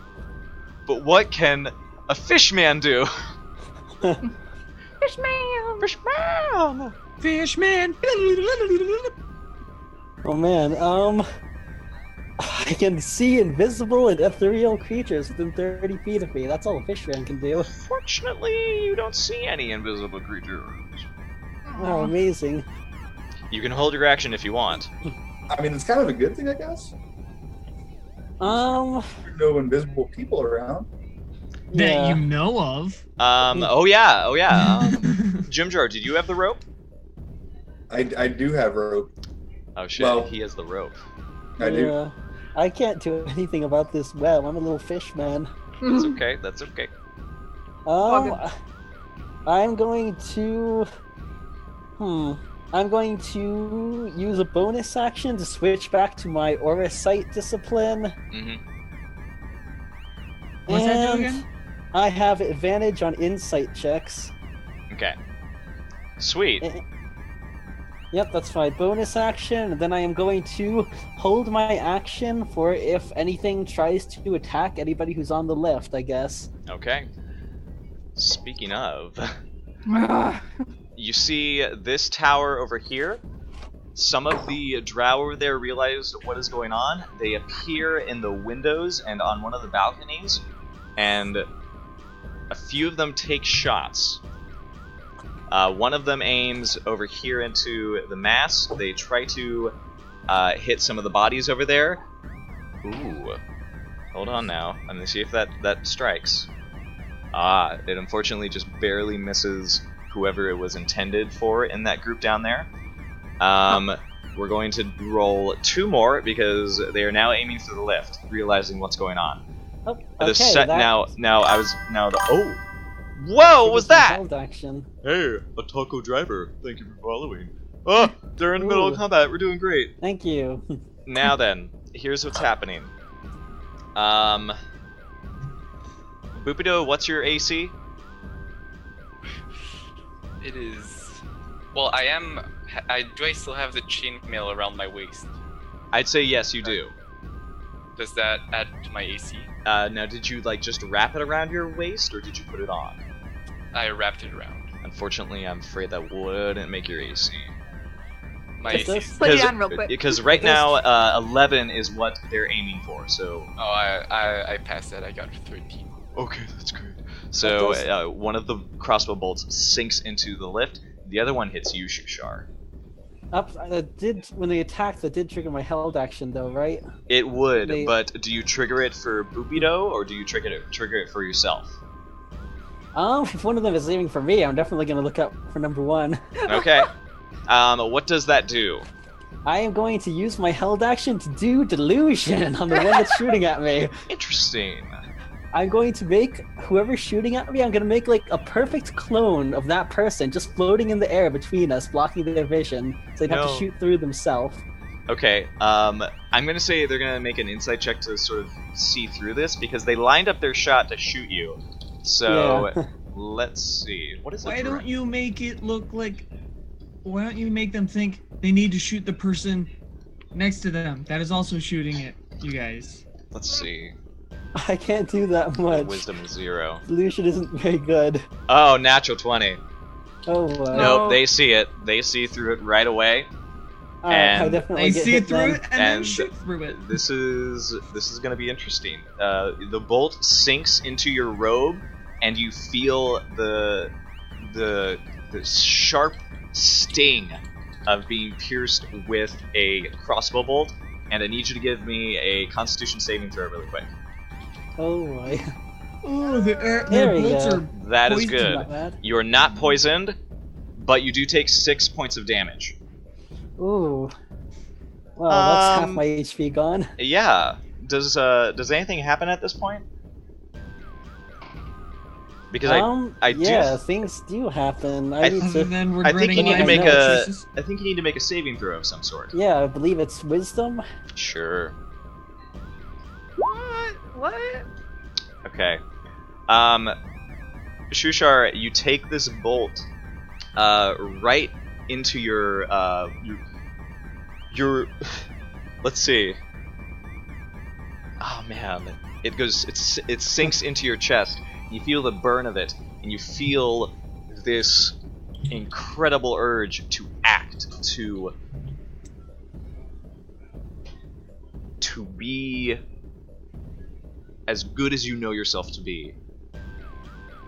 And you realize, as you brace yourself against the lift, waiting, praying for your friends to get there. And that is where we'll leave it. I would now like it to be Mr. Wiggles. Does Mr. Wiggles do anything else, or does he just hang around? So, well, alright. I'll be back momentarily. Would by chance the shock of me falling and everybody Mr. Wiggles trying to wake me up and things happening around me and all the noise, would that happen to maybe constitute to give me another attempt on the save to wake up? Maybe? I'll go ahead and say, give me another Constitution saving throw, perhaps. Okay. I'm gonna raise the DC up a bit, though. Okay. Ooh, I needed a 16. nice. So Okay, so I'm gonna say this is you're gonna be your action. Mr. Wiggles is able to rouse you. I'm not sure if you're going to have an action or not, but what does Jimjar do as he comes to consciousness? So Mr. Wiggles comes up, he's shaking me and doing this, and then he kind of just looks at me and kind of yells in this little monkey language that only I understand. He's like, "Oh, "You're gonna lose the bet if you don't wake up." Oh and my then gosh! And then he looks around. So what exactly is happening? What's the first things that Jimjar would see? That's my biggest question. Prince Darendelle is wrestling a terrible bear-sized monster. It is covered in scales and fur, patches now sort of misfit in this shape. You've never seen something like this before in the Underdark. And it is clawing at Darendel's chest and stomach with its claws as he tries to keep it down, and he's yelling at Sarah and everybody, the twin deep gnomes, everybody on the lift to Who did run. I have that bet with? Was that Darendelle I had the bet with, or? You had the bet with Eldith, who is currently at your side. She has her shield out ready. She's just trying to guard for you guys. You see everybody is on the lift except for Turvey, who you are on top of, Stool, who is on top of you, Darendelle, who is supposed to operate the lift, and Eldith. I think that's it. Okay. You are also prone. So Thompson's. Is he awake yet? He is awake. I am. I just woke up. You see a web wall standing between you guys and the lift. So I'm going to. You see Sereth run through it, pushing through the webs and dancing along its gaps. So I'm gonna yell to everyone. I'm gonna pick up Stool. I'm gonna hold Stool. First of all, I'm making sure that he is on my person. Him and Mr. Wiggles. Okay. I'm also going to. One, two.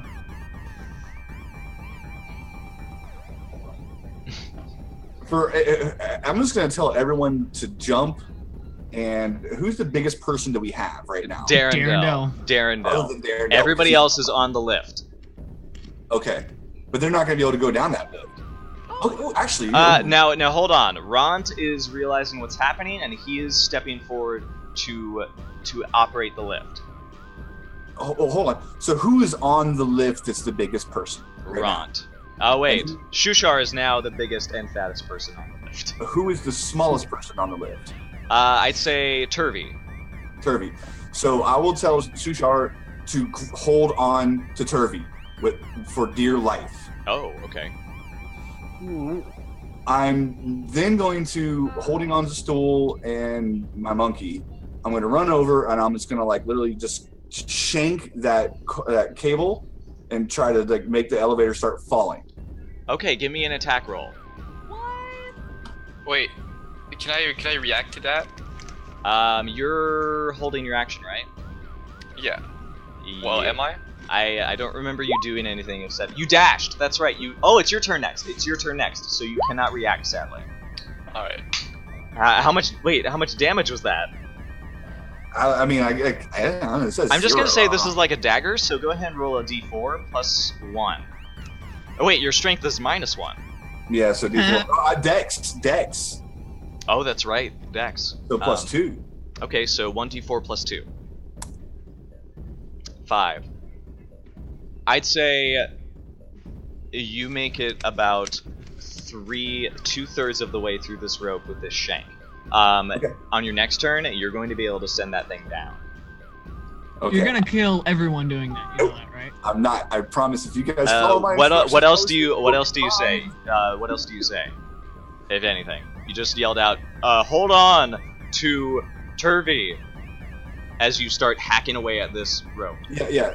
And I'm holding on to Stool and the monkey. Well, I'll probably put the monkey like I don't know, he's like crawl inside my shirt or something like that. Okay. He'll be helping the whole Stool, and I'm just gonna tell everyone, just trust me, and I'm like, Okay. You're going to kill all of them. They're gonna survive that fall. Bupido, it is your turn. What would you like to do? I try and grapple Jim Jar, and I yell. You can see in my eyes I have crazy eyes, and I just start yelling. No one gets left behind. All right. Now this is gonna be great. You rush forward. You're gonna try to grapple Jim Jar. Unfortunately, the web wall is in your way. It's difficult terrain, so your movement is gonna be halved moving through it. Wait, but am I not at the lift? Yes, but Jim Jar is not. He is on the other end of this web wall. I thought Jim Jar was trying to cut the rope for the lift. I am. Yes, the rope Isn't that- extends. The rope does extend past this area. Like, you guys are on this, like, bridge. Alright. Well, I guess I dash back to, You can definitely dash, and you'll be beside Jim Jar if you like, but would unless I you have... be able to grapple him? I think that takes an action, unfortunately. Yeah, dash will take your action. Do you have any bonus action thing that can do a dash? I think a rogue eventually does. Oh, but Yeah, I don't have level 1. Oh, wait, you are level 1, so Yeah. I don't know if they get that yet. Yeah, I think it's a level 2 they get the cunning action. Yeah. Oh, that's so mean. I'm so sorry. You'll be there though. Yeah, I'm gonna say for narrative purposes, you get there just near him, because of the web wall. If the web wall wasn't there, you would have been able to get to him in time. Alright. Ilvara and Shore. Wait, can I tell him something though? Sure, go I ahead. say, stop, we're not leaving anyone behind. Yeah, and Jim Jar will use the little free action to kind of comment back like, I'll try to take that into consideration. All right. You see Shore and Ilvara, excuse me. They are suddenly set upon by one of these vulture-like scaled winged monstrosities, and you see Ilvara. Once again, Asha at this point has come out, just like awestruck at what's happening. she has the staff. Ilvara rips the staff from her, says in a hiss some strange elvish phrase that curls the air of the actually, I didn't do this. Let me do one. Okay, do two. Okay, you see the mist, the shimmering blue fair's dress flash, almost like in reaction to her spell that is unleashed, and from the staff, a horde of billowing, biting insects comes out, and it encircles this this monster that has currently attacked both her and her drow lover, and it just starts eating away at it, but it's still ferociously attacking them. I'm going to roll for the one that Darendel is grappling currently. Okay, so Darendel luckily is struggling with this thing. He is unable to, he's able to sort of roll around with it, so he doesn't take any damage from it, but it's fierce. It's going absolutely bonkers. You get the feeling that if he lets this thing go, it is going to go at either him or somebody else near you. Stool, what do you do? Oh God. Everything's happening. What do you do?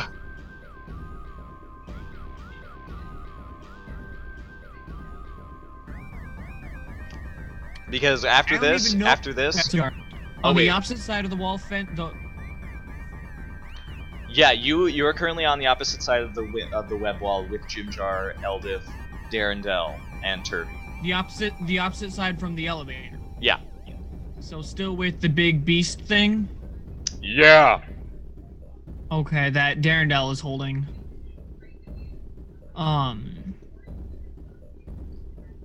How close am I to the beast? The beast? Let's Yeah. see. I'd say you're about 10 feet away from it.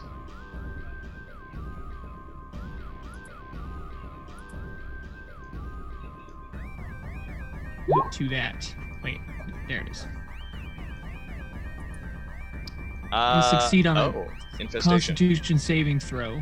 Constitution? I get the feeling that this thing has a bad constitution. Is that against anything, or is it just a set number? I'm pretty sure it's just against its it just has to succeed at a Constitution saving throw. What number does that have to get to then? It might be. So what's your spell? What's your spell save DC? 12. Oh, sorry, what? 12. 12. It just barely fails. So Okay. it takes A 1d6. 5. Wow, 5 damage. Okay. And at this, The target moves 5 feet in a random direction. yeah. So unfortunately, it brings Darendel. Oh fuck. Oh shit. Okay, here's what happens. I'm Oh, God. going to roll a d4.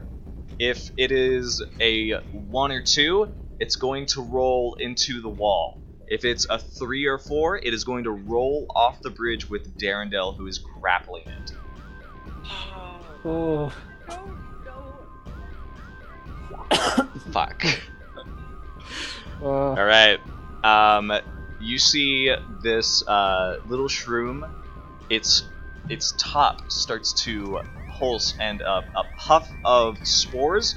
And not only that, but it seems to cause a reaction on this creature's fur and scales, and it begins to writhe and screech in maddened pain as it sort of kicks and shakes, and it suddenly pushes off. And thank you, that rift person, for following. It pushes off, and it pushes both Prince Darendel and itself off of the bridge. No, They no. fall. And Darendel releases the grapple. That is his only action that he can currently take. And you But hear he him. is still falling. He is still following. It's 100 feet. So he takes. I'm gonna say he falls about. Since this is 6 seconds, I'd say he falls about maybe 40 or 30 of it. I'll say. That's not what I no. And I can't really look, but I look up at Jim Jar. It's just God damn it. I want to explain facial expressions on a creature that has no face. Your head squashes a little. That's basically as best as you can Not what get. I wanted to do. You hear this pained. Traumatized for life now that I've killed an ally. You hear this pained, traumatized cry of this child mushroom in your head, Jim Jar, as Darendel brings this creature off with him. Sereth, you see this happen. It is your turn. Also, Eldith grabs Turvy. She yanks him up and starts dragging him towards the web wall. She looks at Jim Jar and says, "What are you doing?" Jim Jar? Saving your life.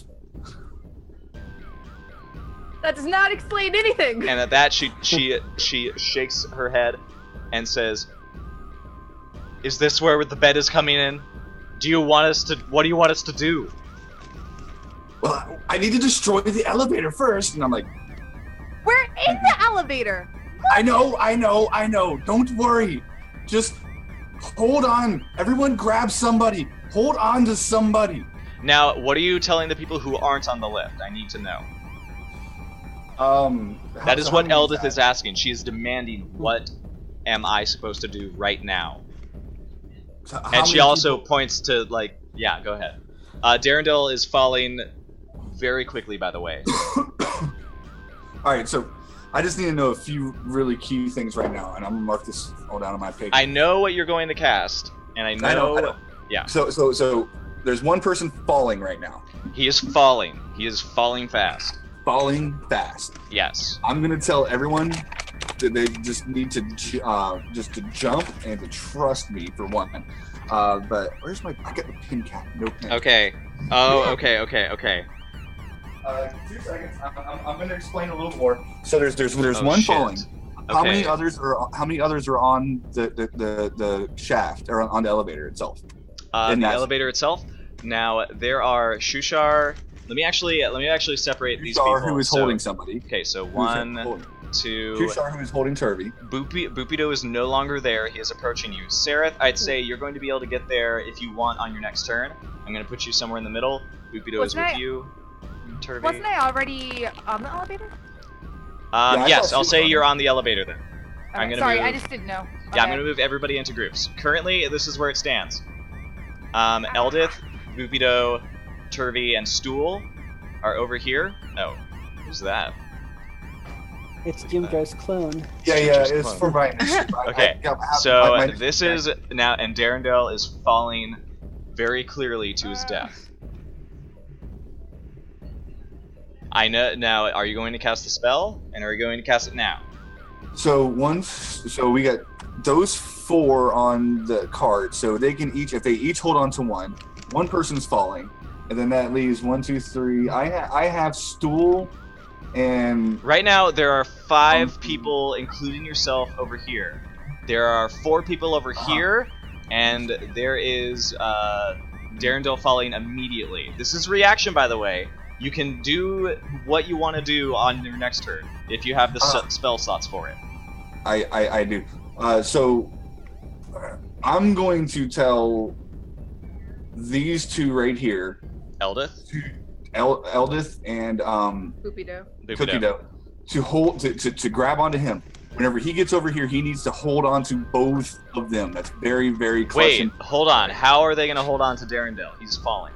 Oh, he's falling already. He has rolled off and he is falling falling. Yeah. That's right. Okay, so 1, 2. This 3, is the only reaction you can really take. 4, 5.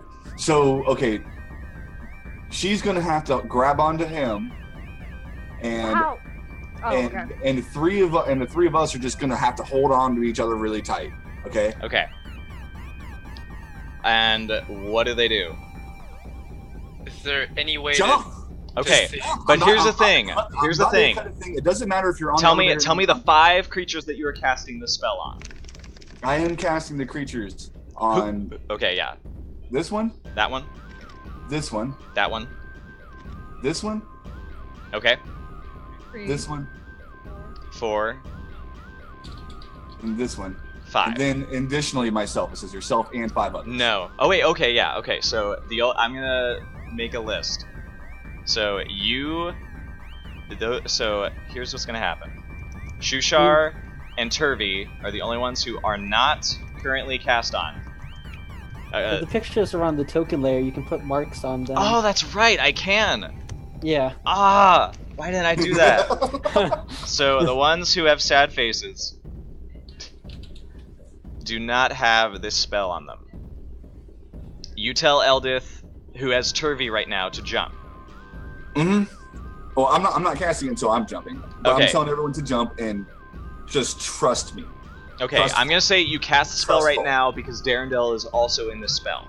So the spell is currently active. Yeah, I guess so. Yeah. And it's up to 1 minute. So that's what happens. And it's a reaction, so he can do this. Sareth, it's your It's a turn. reaction spell. So, do I notice anything going on? Because this is beyond the. Oh, web. I'm gonna roll a d20 really quick. Okay. This is very noticeable. Jimjar opens his book, he reads from a page, and he does a gesture. All of the people who don't have sad faces on you, you suddenly feel... I plucked a feather out of Mr. Wiggle's hand. Exactly. Mhm. You... Hold that as my component. Yes, you feel very light suddenly. All right. So I've got. You feel like a spell has been cast on you. Yeah, we've got Rourke. Let's see who else is in here with me. I also got Shufar and either Topsy or Turvy. All right. I am going to. I'm gonna go check on the kid real fast. I'll be back in 2 seconds. It's all good. Shushar is probably looks heavier than Turvy. Yeah, I was about to say, I grasp onto Turvy and I'm holding super, super tight because, I mean, I feel that like I'm really like, I saw him do a spell. I'm just gonna really, really hope that he's doing something. Yep. That's. And. I think I might just hold my action because I don't know what's going on yet. Alright. You hold your action. And at that, it is now Shushar's turn. Shushar, Okay. you're in the lift.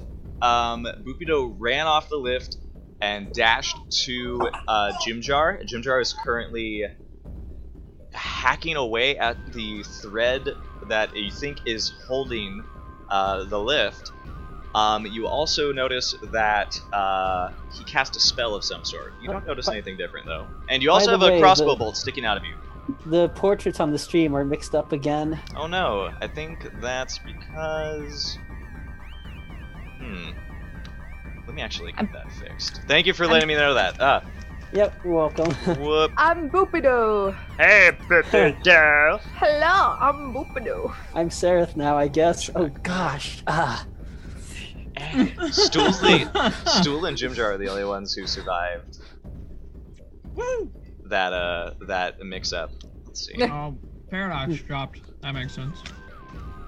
Did I look like? Yeah, Oh no, no, you're still here. yeah. I'm still here. No, the other guy dropped and then got moved. I'm into my listening to place. chat.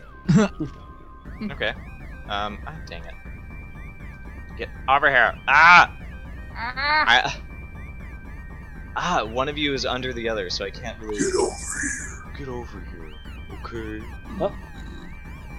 What is your action, though? Go ahead and finish up your turn. Alright, so to confirm, the thing that can happen to Shushar did happen when he got hit by that crossbow bolt. It attempted to happen, yes. It attempted but didn't succeed? It didn't seem to succeed, no. Okay, alright. Alright, so that determines quite a few things. Alright. Oh, he dropped again, sadly. Uh-oh. He just posted a message that he's got to go. Oh, he's got to go? That is a Yeah. sad thing. That is okay. I'm going to assume... It looks like there's a medical emergency going on. Oh, okay then. Uh-oh. That is okay. Let me get your screen back in here, Paradox.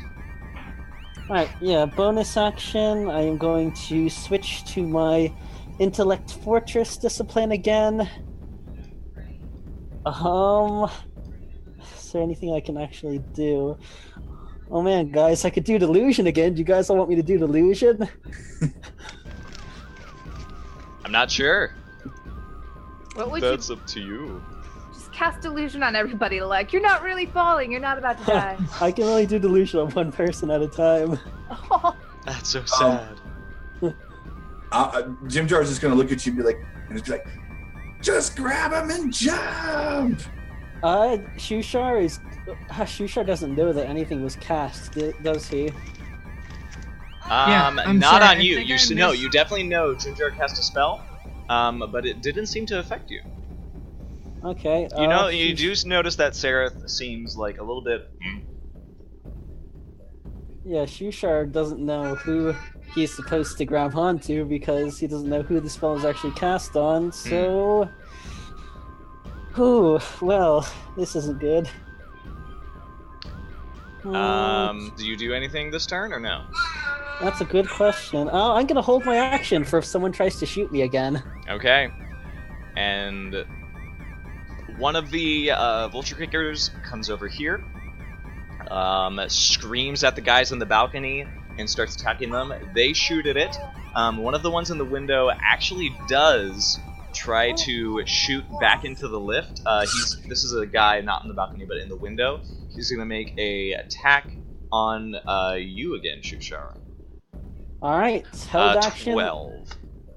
Alright, that actually might... What's my armor class? Oh, my armor class is 11. Okay, I'm gonna use my delusion, and Okay. I am going to make a wall. Make a wall? Okay, that's gonna Yes, give him I'm gonna build disadvantage. that wall. 11! That still hits. My Still armor class hits. is 11. Oh my gosh. Ah. So he saw his buddy get you, so he figured, oh, it's easy target. 1, and I need a Constitution saving throw. Oh boy. Actually, is there something that I can do with this? Because I did switch my delusion back to... Actually, no, it's 3 no, damage it because was- he gets a +2. Okay, I have 2 health. That's 2 more than I need, hopefully. If this goes... Oh, there we go. It is 2 more than I need. Alright. You succeed again. Make another wisdom saving throw, I guess? Is that how this Alright. works? I think if you save... Yes, every Shit. time I take damage. Alright, yep. Alright, you guys see another bolt lay itself in Shushar's belly this time. And he sort of like doubles over from the pain of it. But when he gets up, he still has this peaceful, reflected, a bit strained expression on his face. As though he's certainly in pain, but this isn't distressing to him. As a reaction to that, can I shout at the guys who have been shooting at me? Yeah. Violence only breeds more violence. You will never reach enlightenment if you continue to fire at me. Impressive. Unfortunately, he loads his crossbow again, but he won't be able to shoot. Jimjar, what do you do? It is your turn at this point. You said I was going to be able to H. You said I was going to be able to chop that thing down this turn. Chop. Yes, you'll have to make an attack. Okay, I'm going to make the attack. Is it like an auto hit or is it? It is not. This is tough rope. Okay. Where's my shield? Oh yeah, that's right. Hold it over here. Stone shank. Stone shank.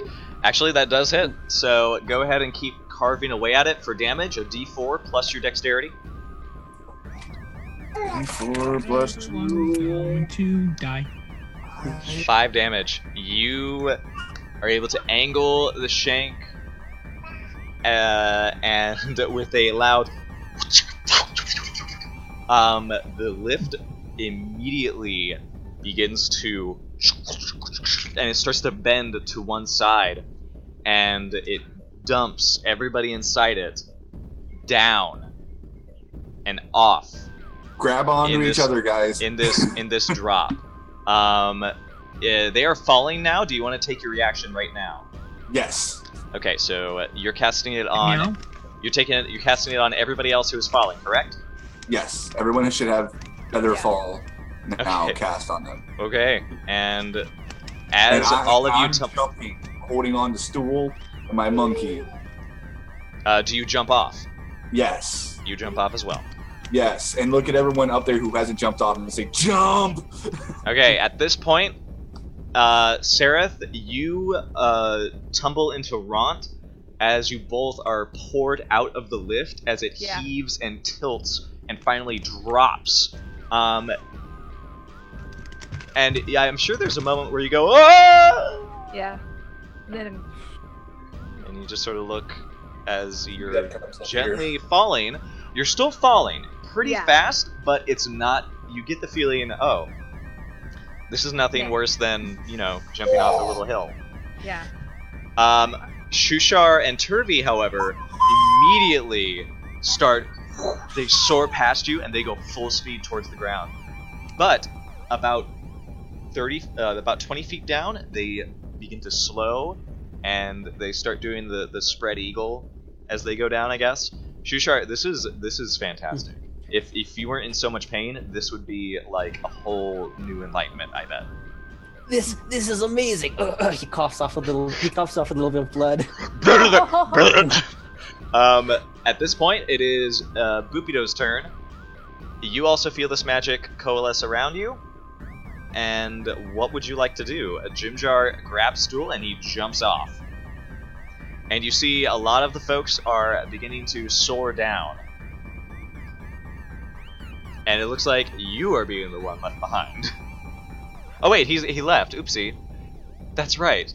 I'm going to say, for posterity's sake, Boopido leaps off in tune to everyone else, realizing, oh, I don't want to be left behind then, and jumps off. At this, Ilvara and Shore are still fighting this thing. A second one pops up right in front of them, out of the Fair's Rest, and it just screeches in their face. Ilvara sees all of you falling, but not falling fast enough, and with a hiss and a scream of frustration and anguish, she turns her attention on the monsters appearing out of nowhere, and starts casting fire from her staff at them. And at that, everyone is tumbling head over heels. Anybody who is currently falling down notices the creature that Darendelle was wrestling with splats on the ground. Splattered on the floor. It is a very unsavory sight that you are floating down to. What do you do when you finally reach the bottom? Which I'm assuming all of you are going to be able to. Mm-hmm. There are 3 paths. I know? Oh, sorry. Oh, go ahead. Would I know which one would be the safest or the quickest to get us out of the I would actual prison? say, let's see. Several of you get the idea on which direction is going to lead which.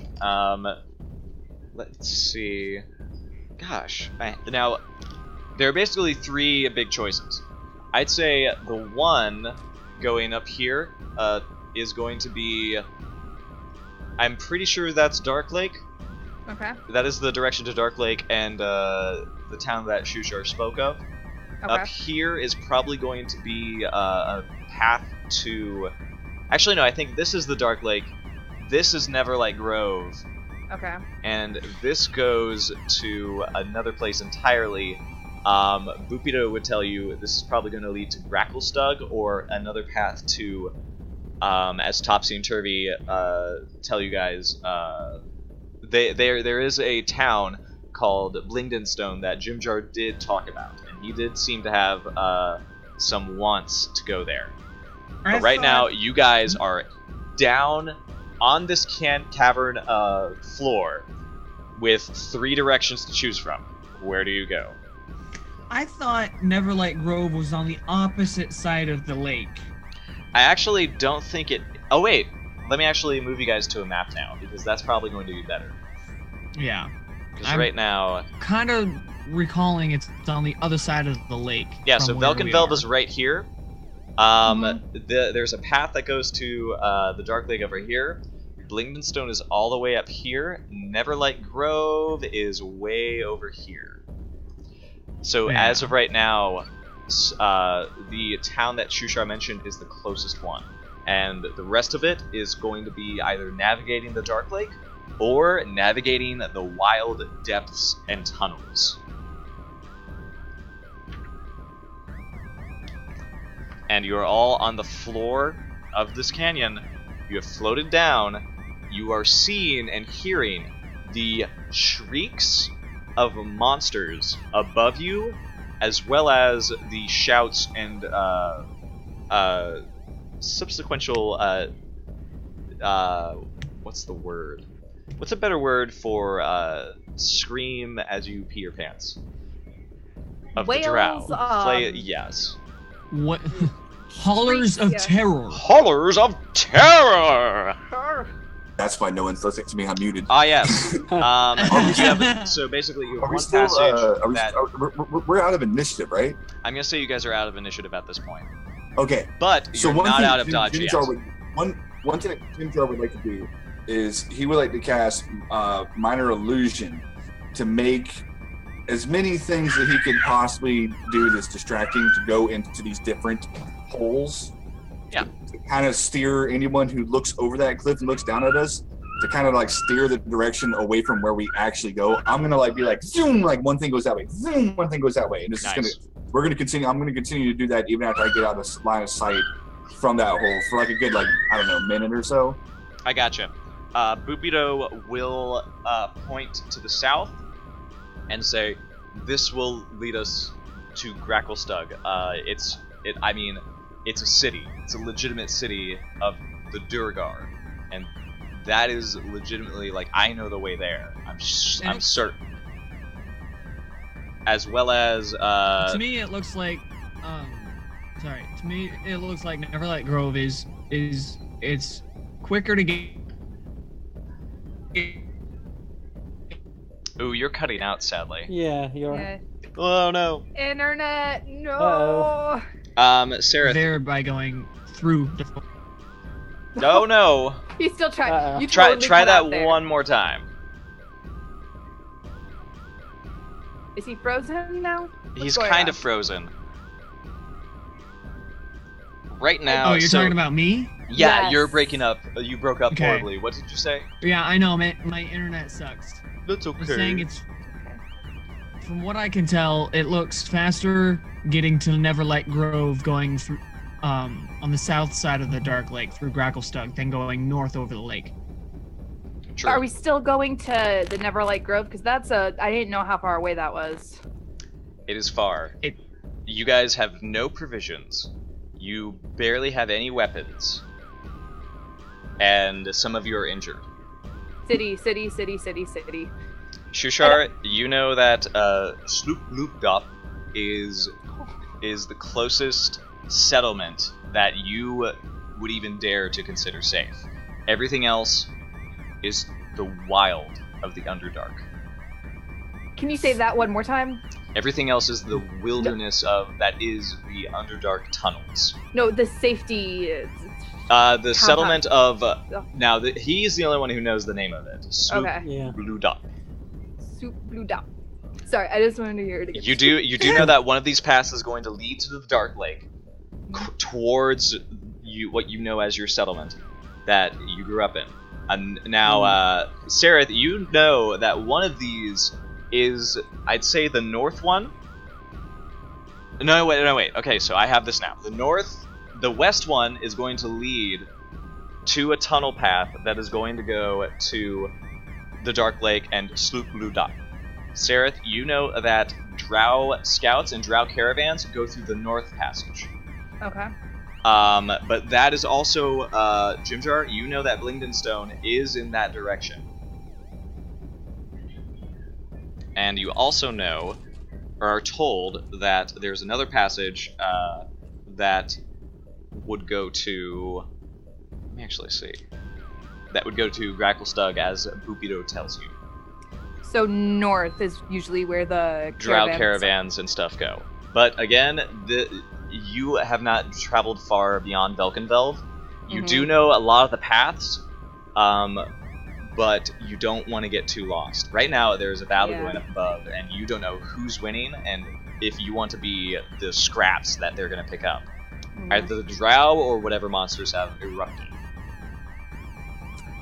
I could lead us to Dark Lake, to my town, but then you'd be at the mercy of whatever religion is currently in precedent among my people. Well, if this sloop blue doop dop Sloop whatever blue dop. place, that place. If that place is the closest that's actually somewhat civilized, maybe we should go there for at least a moment to get what you guys need to travel farther. I'm fine. I literally live off the woods, so I don't need anything. Eldith does turn to the rest of you and say, we need to decide now, because whatever's happening up there isn't going to happen any faster. If you are willing to risk it, I will take you to my town, but as I said, you will be at their mercy. No. Okay,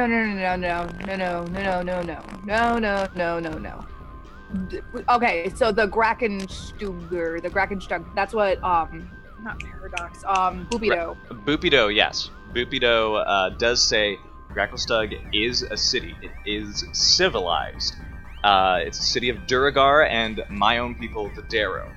I know that place well. I have a good reputation there. We could get stopped there for supplies, and at this, Eldith chimes in.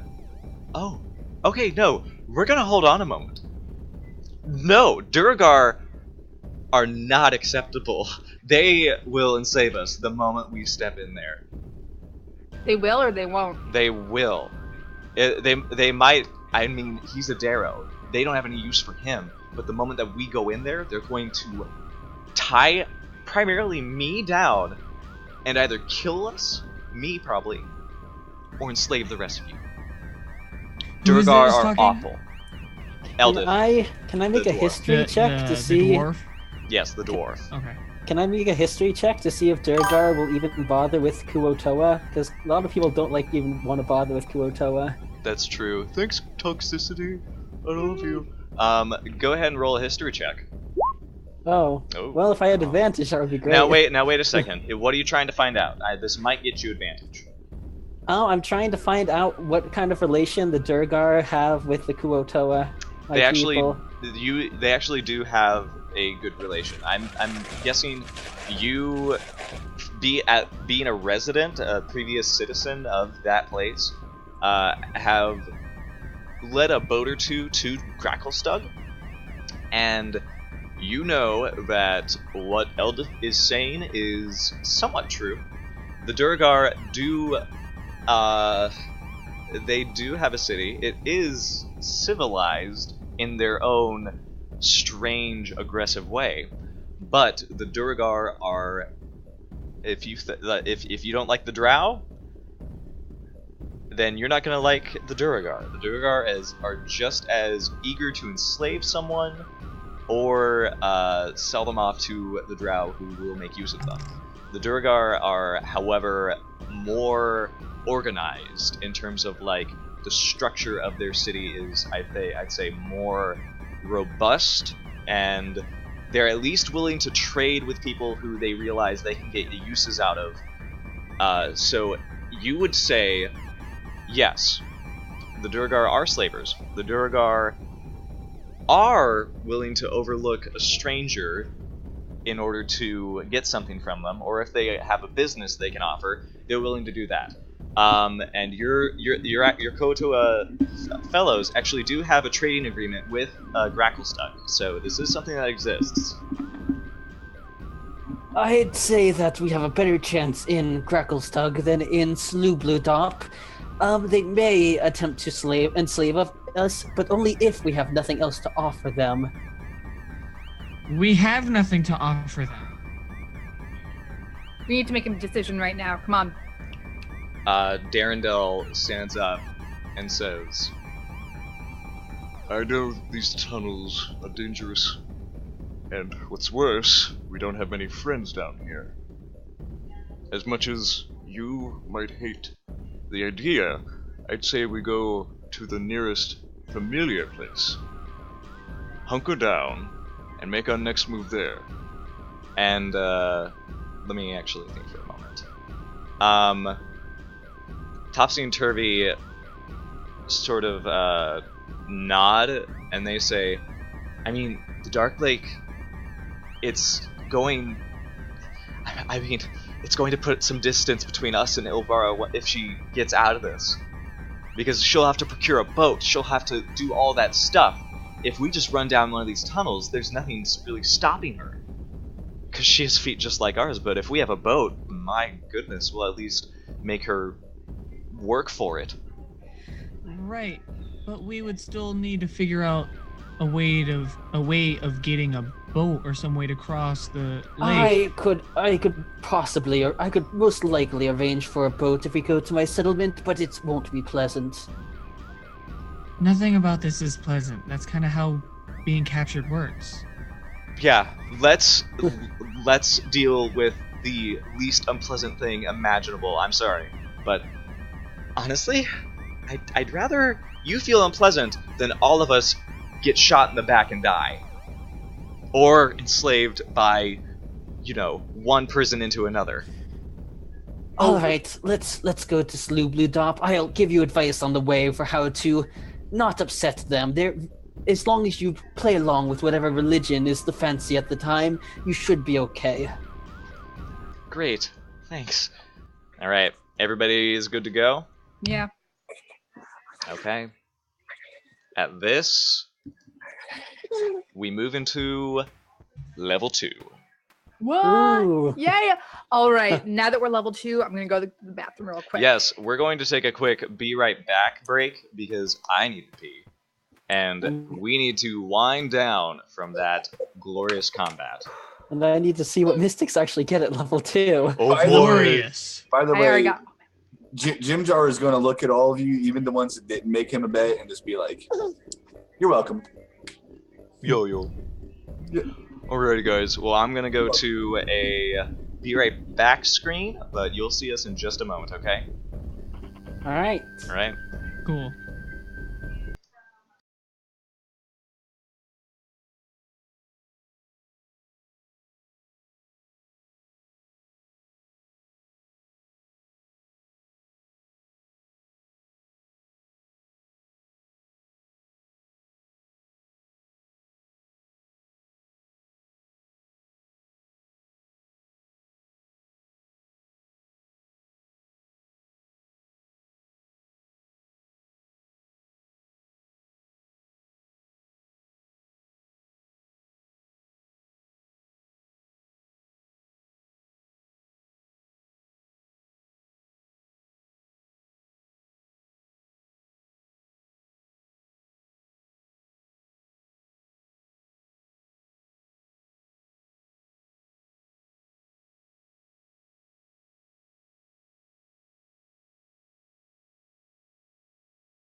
We're back. And we're level 2. Yes, we are. Congratulations, you escaped from Velkynvelve. You Finally. Yes, Jesus Christ. It finally. only took us like 7 hours in Jeez. total. I You- now have you flee. telepathy out to 120 feet. I never have to talk again. You don't have to talk anyway. With me around, you could literally think to each other. There's no point in talking. But just out of Yeah, spite, he'll do it anyways. Just as fine, I'll do my own telepathy. It's like the worst game. It's the most passive-aggressive game of telephone ever. Oh my god. Right? Yeah. But welcome back, everybody. We're back from our bathroom break. We're back from leveling, sort of, Oh, but we're loving what we've accomplished so far. So we're gonna tell you what happens next. The characters are going to make their way to Sloop. Can you say it again for me? Because even I have trouble. Sloop-loop-dop. Sloop loop dop. Sloop, loop, dop. It is- Looped up. So Yep. cute. Loop, loop, loop, loop. It is 8 days from Sloop loop dop. So here's what's Okay. gonna happen. On each of these 8 days, I am going to roll for a random encounter. Twice. Oh boy. And many things can happen. Some of them very trivial, some of them who knows. But we'll be doing that. I'll be doing that after today's stream, just so that we can pace it out and I'll know what happens. For the rest of you, we're going to close this session out with just what is happening with the group right now.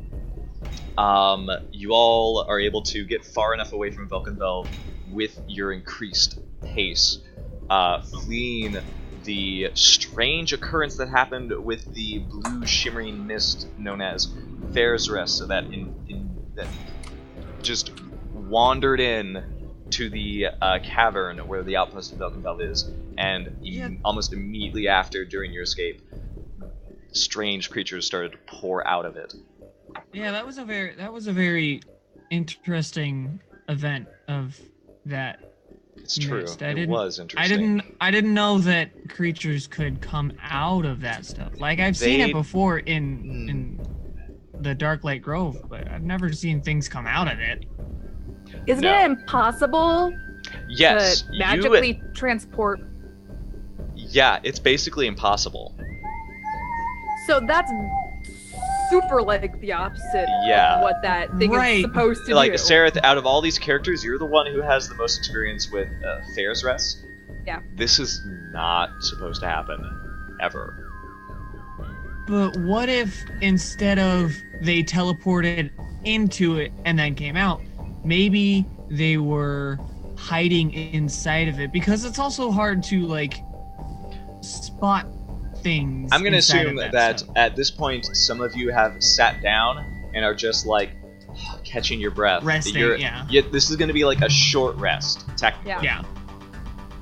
I'm gonna spend some of my hit dice then. Yes. Ront does as well. So let's actually get some drones. Yes, here. I'm gonna get my coffee. Alright, I'm at 15 HP now. Not bad.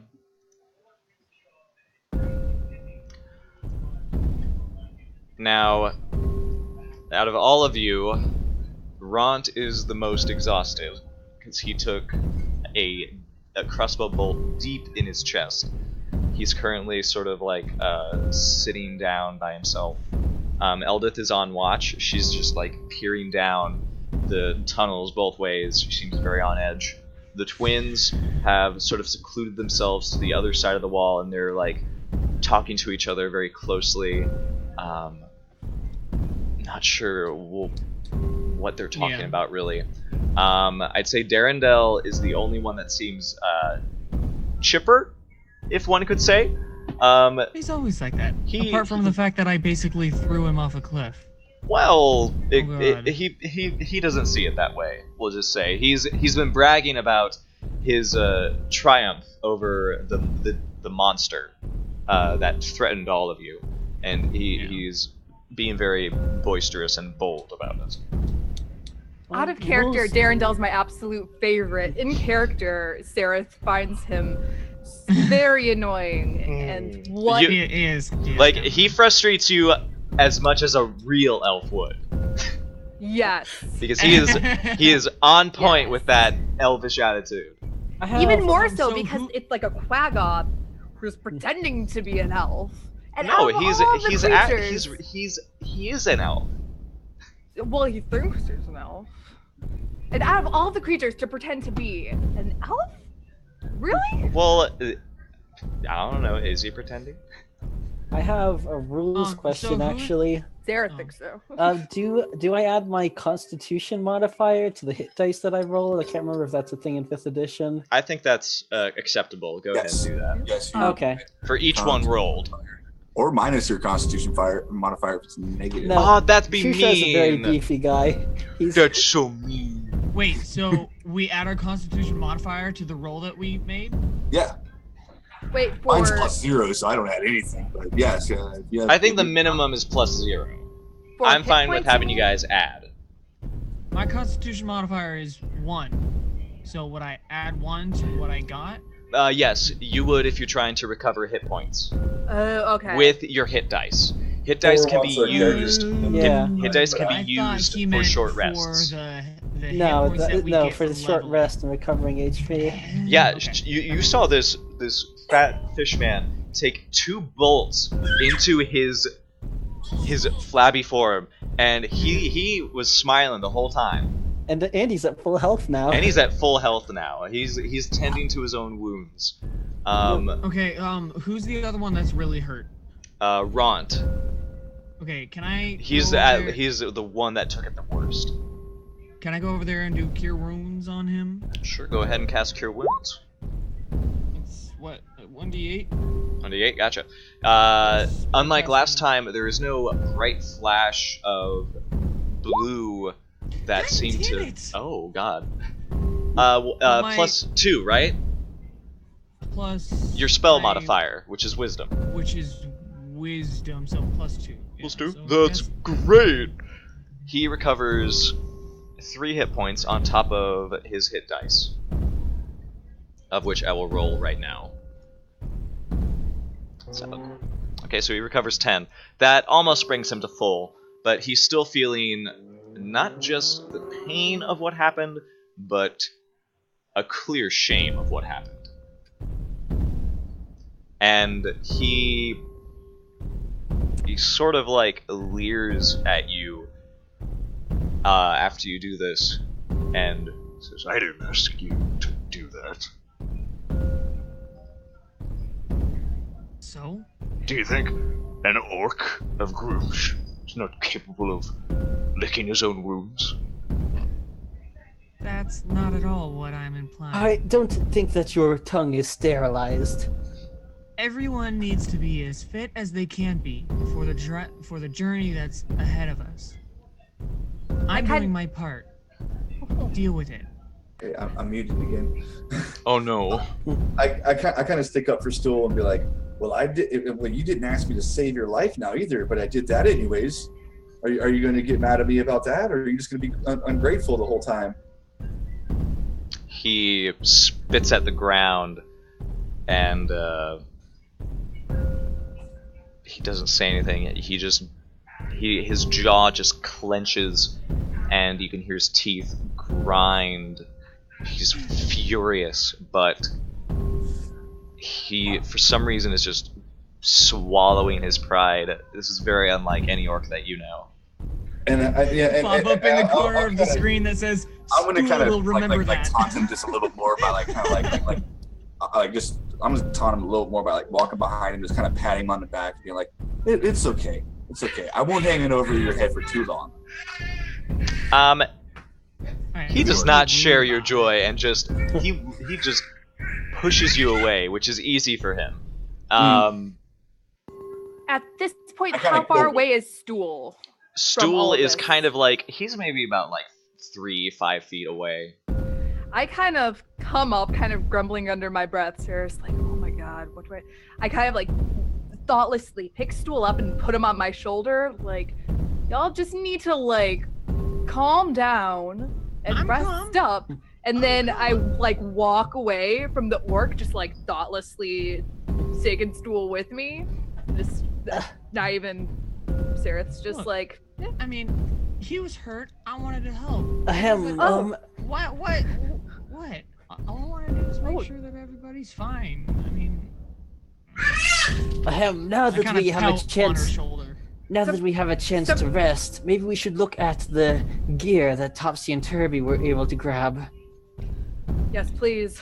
Okay. Yeah, I'd like to look at some gear too. This shank is working, but it's not working well. You guys still have the chainmail that Bupido had wrapped around his waist.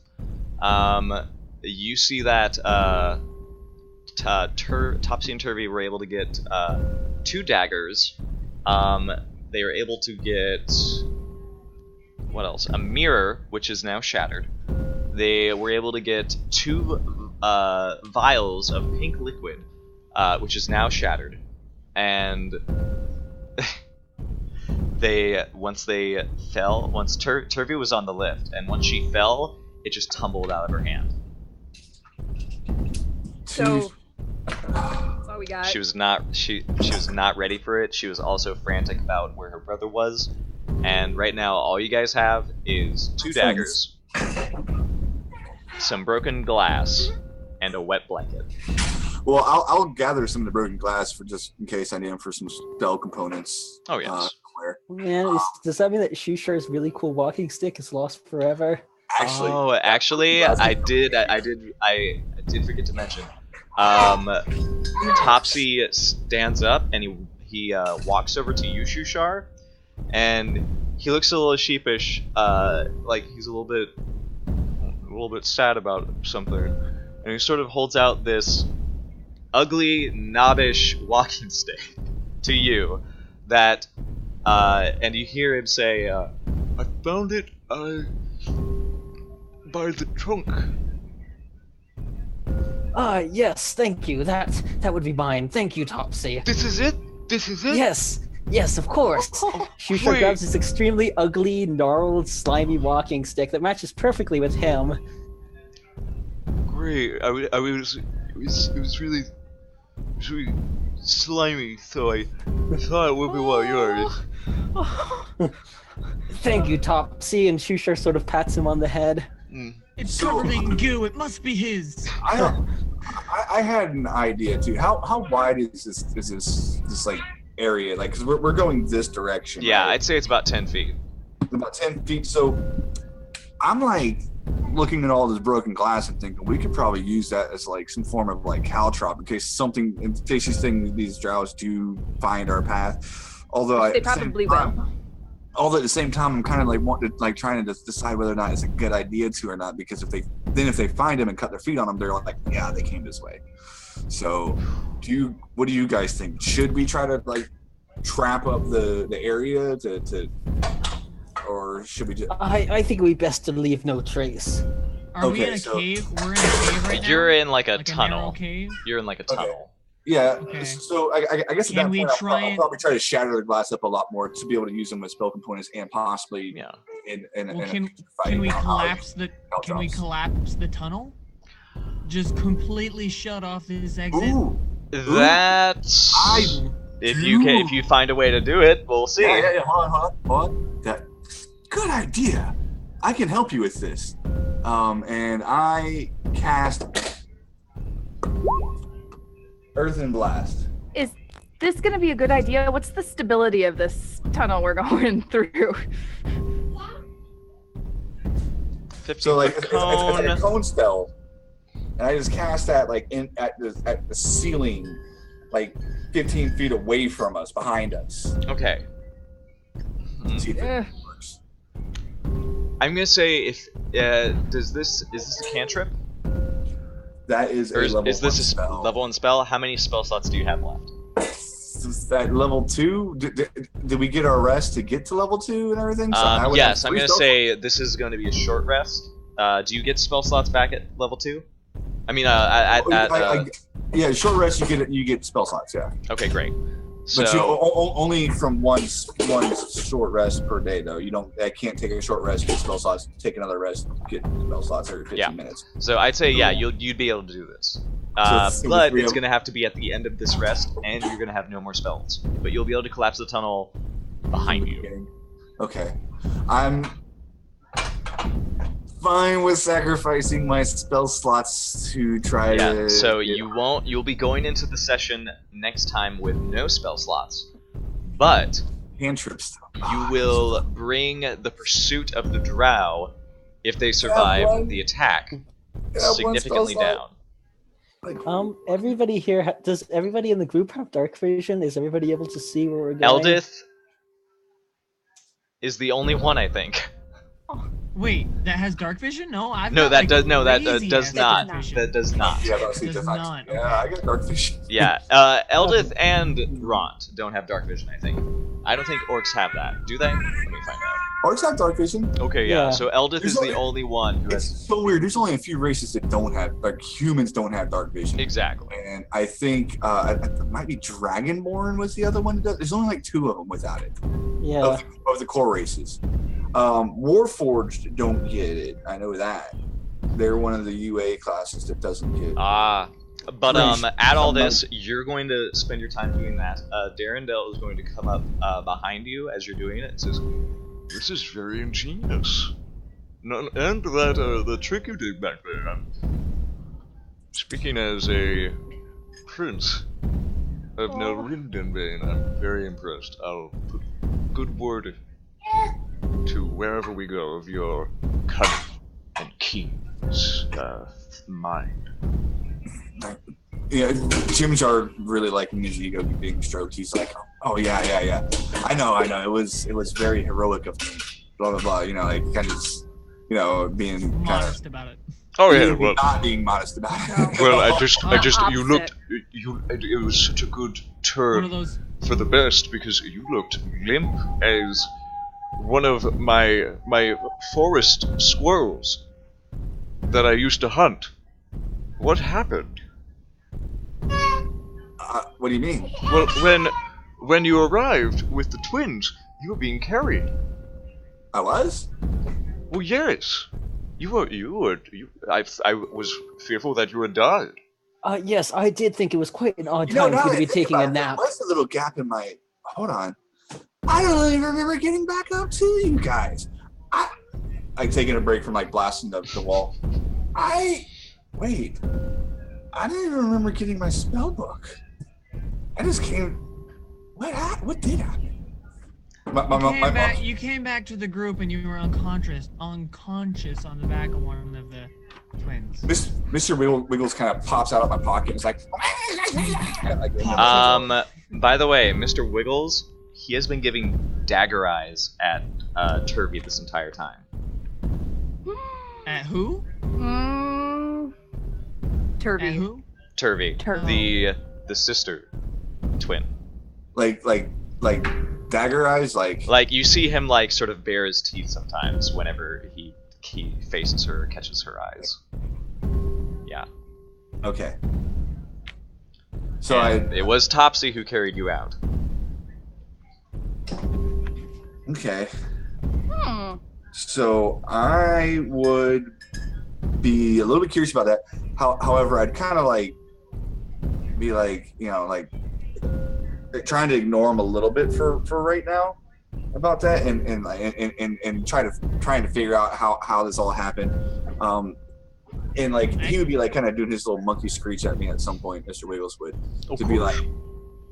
he'd be like, dude, all I remember is I had a fluffy pillow and I found some feathers, and then all of a sudden I looked over, I heard you hit the floor.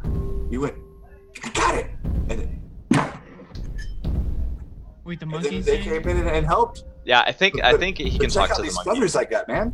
And he starts pulling out feathers. Sweet. You have a lot of components for Featherfall right now. But that's as far as that. Darendelle just pats your back and says, Glad to have you in our group. Mm-hmm. Yes, I am. I am honestly surprised that all of us survived and made it here.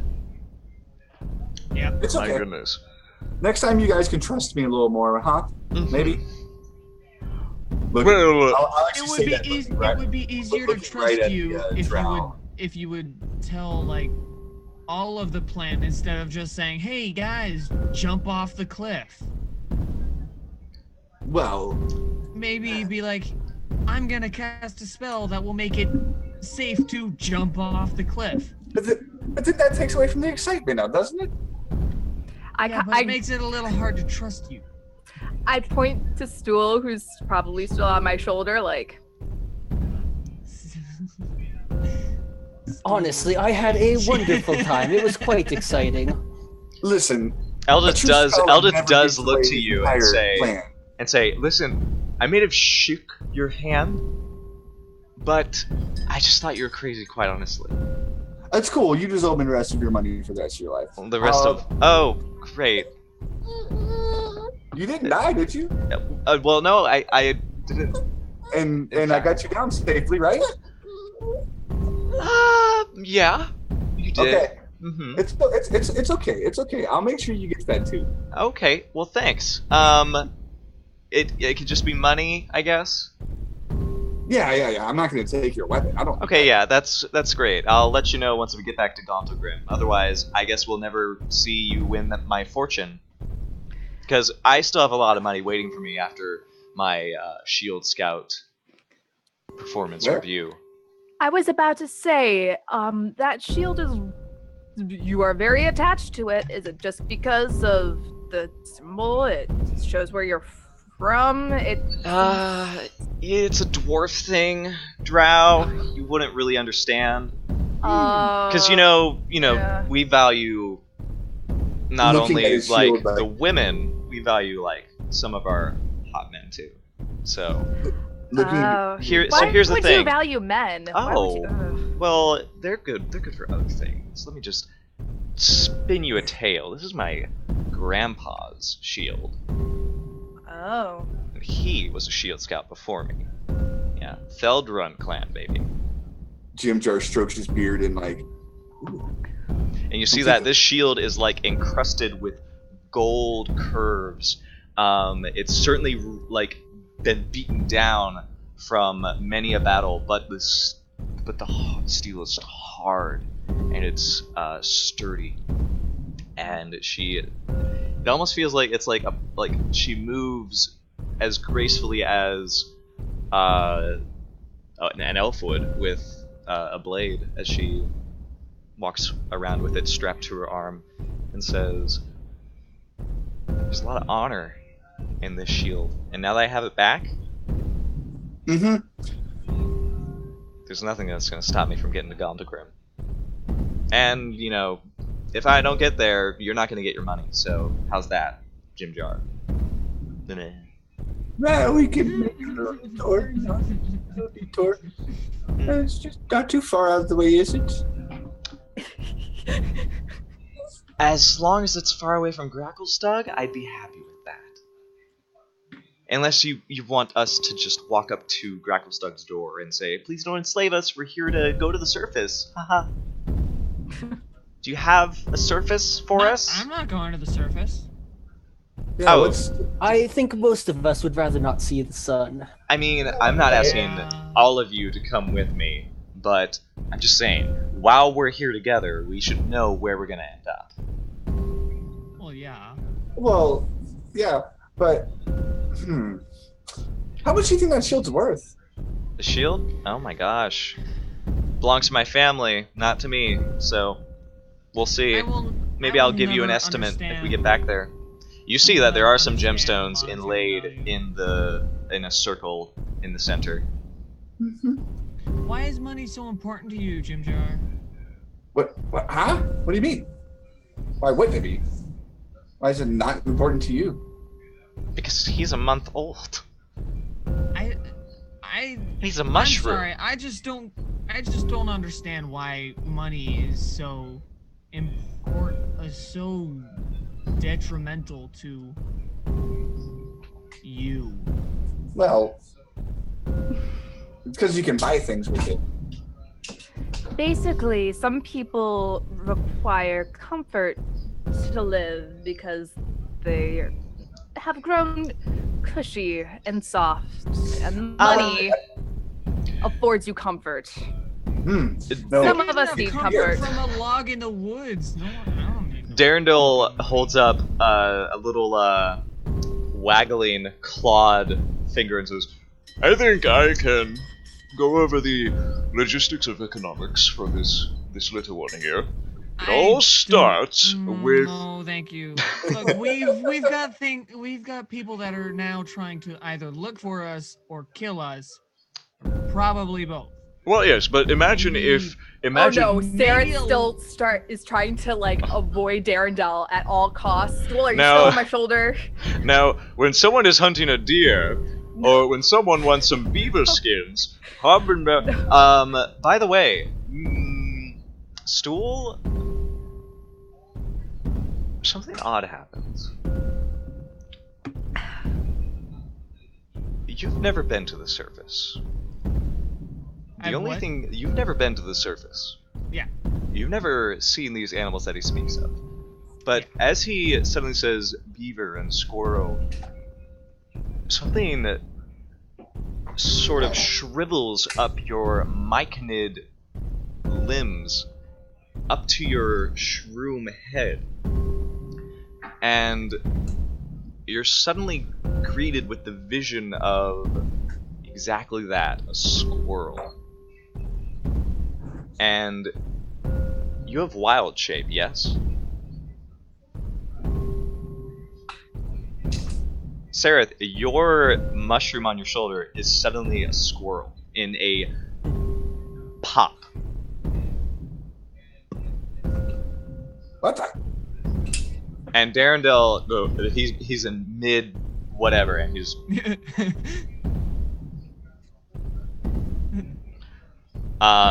what's your reaction, Stool?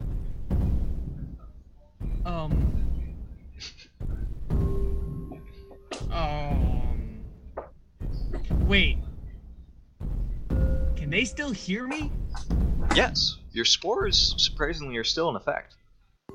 Okay, that's good. That's good, because otherwise there would be absolutely nothing. I actually have vocal cords now, an eyeball. I'm just taking in the total change. It of suddenly starts sensory chittering input. madly on your shoulder, Sarah. Do I understand it at all, or no? Is it just? You hear the chittering, but for some reason the chittering is like morphing into words for some reason. It shouldn't, but it is. These are eyes? I'm making sounds with, like, not my mouth. What? Whoa. Is this? Stool, tiny. You wiggle Squirrel. your paws. Oh, there's so many. There's so many fingers. Make a wisdom saving throw, please. Okay. I'm gonna quote that. Amazing. D20 plus 4. 13. Right? Alright. Sure. 13. Yes, 13. You're just barely able to hang on to this form. You definitely feel as though, like, your excitement is starting to, like, make it, like, shimmer and, like, fold in on itself. Because it's not comfortable in this new shape. But for some reason, you're able to hold on to it just briefly. This does not take up one of your wild shapes. It is merely a reaction. Yeah. This is cool. I can do so many things that I couldn't do before. And then I want to climb up on. I want to climb up on top of Serath's head and just sit there on top and just like stare at my hands like a person who just got really high for the first time. Just like. The squirrel's eyes are about to bulge out of its head. And then, yeah. Truly, the Underdark is full of wonders. Serath is trying really, really hard not to smile and keep a straight face. It is not working very well. She's just like. Oh my god. And to be honest, I think that's a good place to end tonight's session. I couldn't think of a better stopping point. So, yeah, I can't think of a better stopping point than that either. my god. How else do you end it by having a month-old child shroom turn into a squirrel? A month-old child shroom turn into a large bear and then just... I'm ready. I'm ready for that. So, I would like to thank everybody, including my players, who made all of this possible. Congratulations, you have escaped from the drow outpost of Velkynvelve. Finally. And you have earned the ire and hate of Ilvara. But guys, we need to go back for the Beholder Eye now. Oh god. Oh, No, I beholder, will it's gone. leave There's that nothing in your left. minds as you travel throughout the Underdark, heading towards Sloop Dulon, the home of Shushar, Glued up. reluctantly leading you there. Yes. I'd like to just tell you guys once again, this overlay has been provided by the wonderful Indigo. I'm going to drop down the Indigo link. He has the most amazing designs. He's made both festival colors and the Out of the Abyss party mode something amazing to look at. I'm so thankful for all the work he did. And I don't think we crashed this entire stream. I think this is the first Nope. one that went straight through. So once again, I'd like to thank the Twitch.tv gods for sparing us during this most tumultuous of combats. Yeah. I would, I guess if that's it, we'll head out and enjoy our evening, and we'll see you next Thursday with Festival Colors, next Friday with No Party Mode, or whenever else I see you on the forefront. Farewell. Bye, chat. Farewell. I have fingers!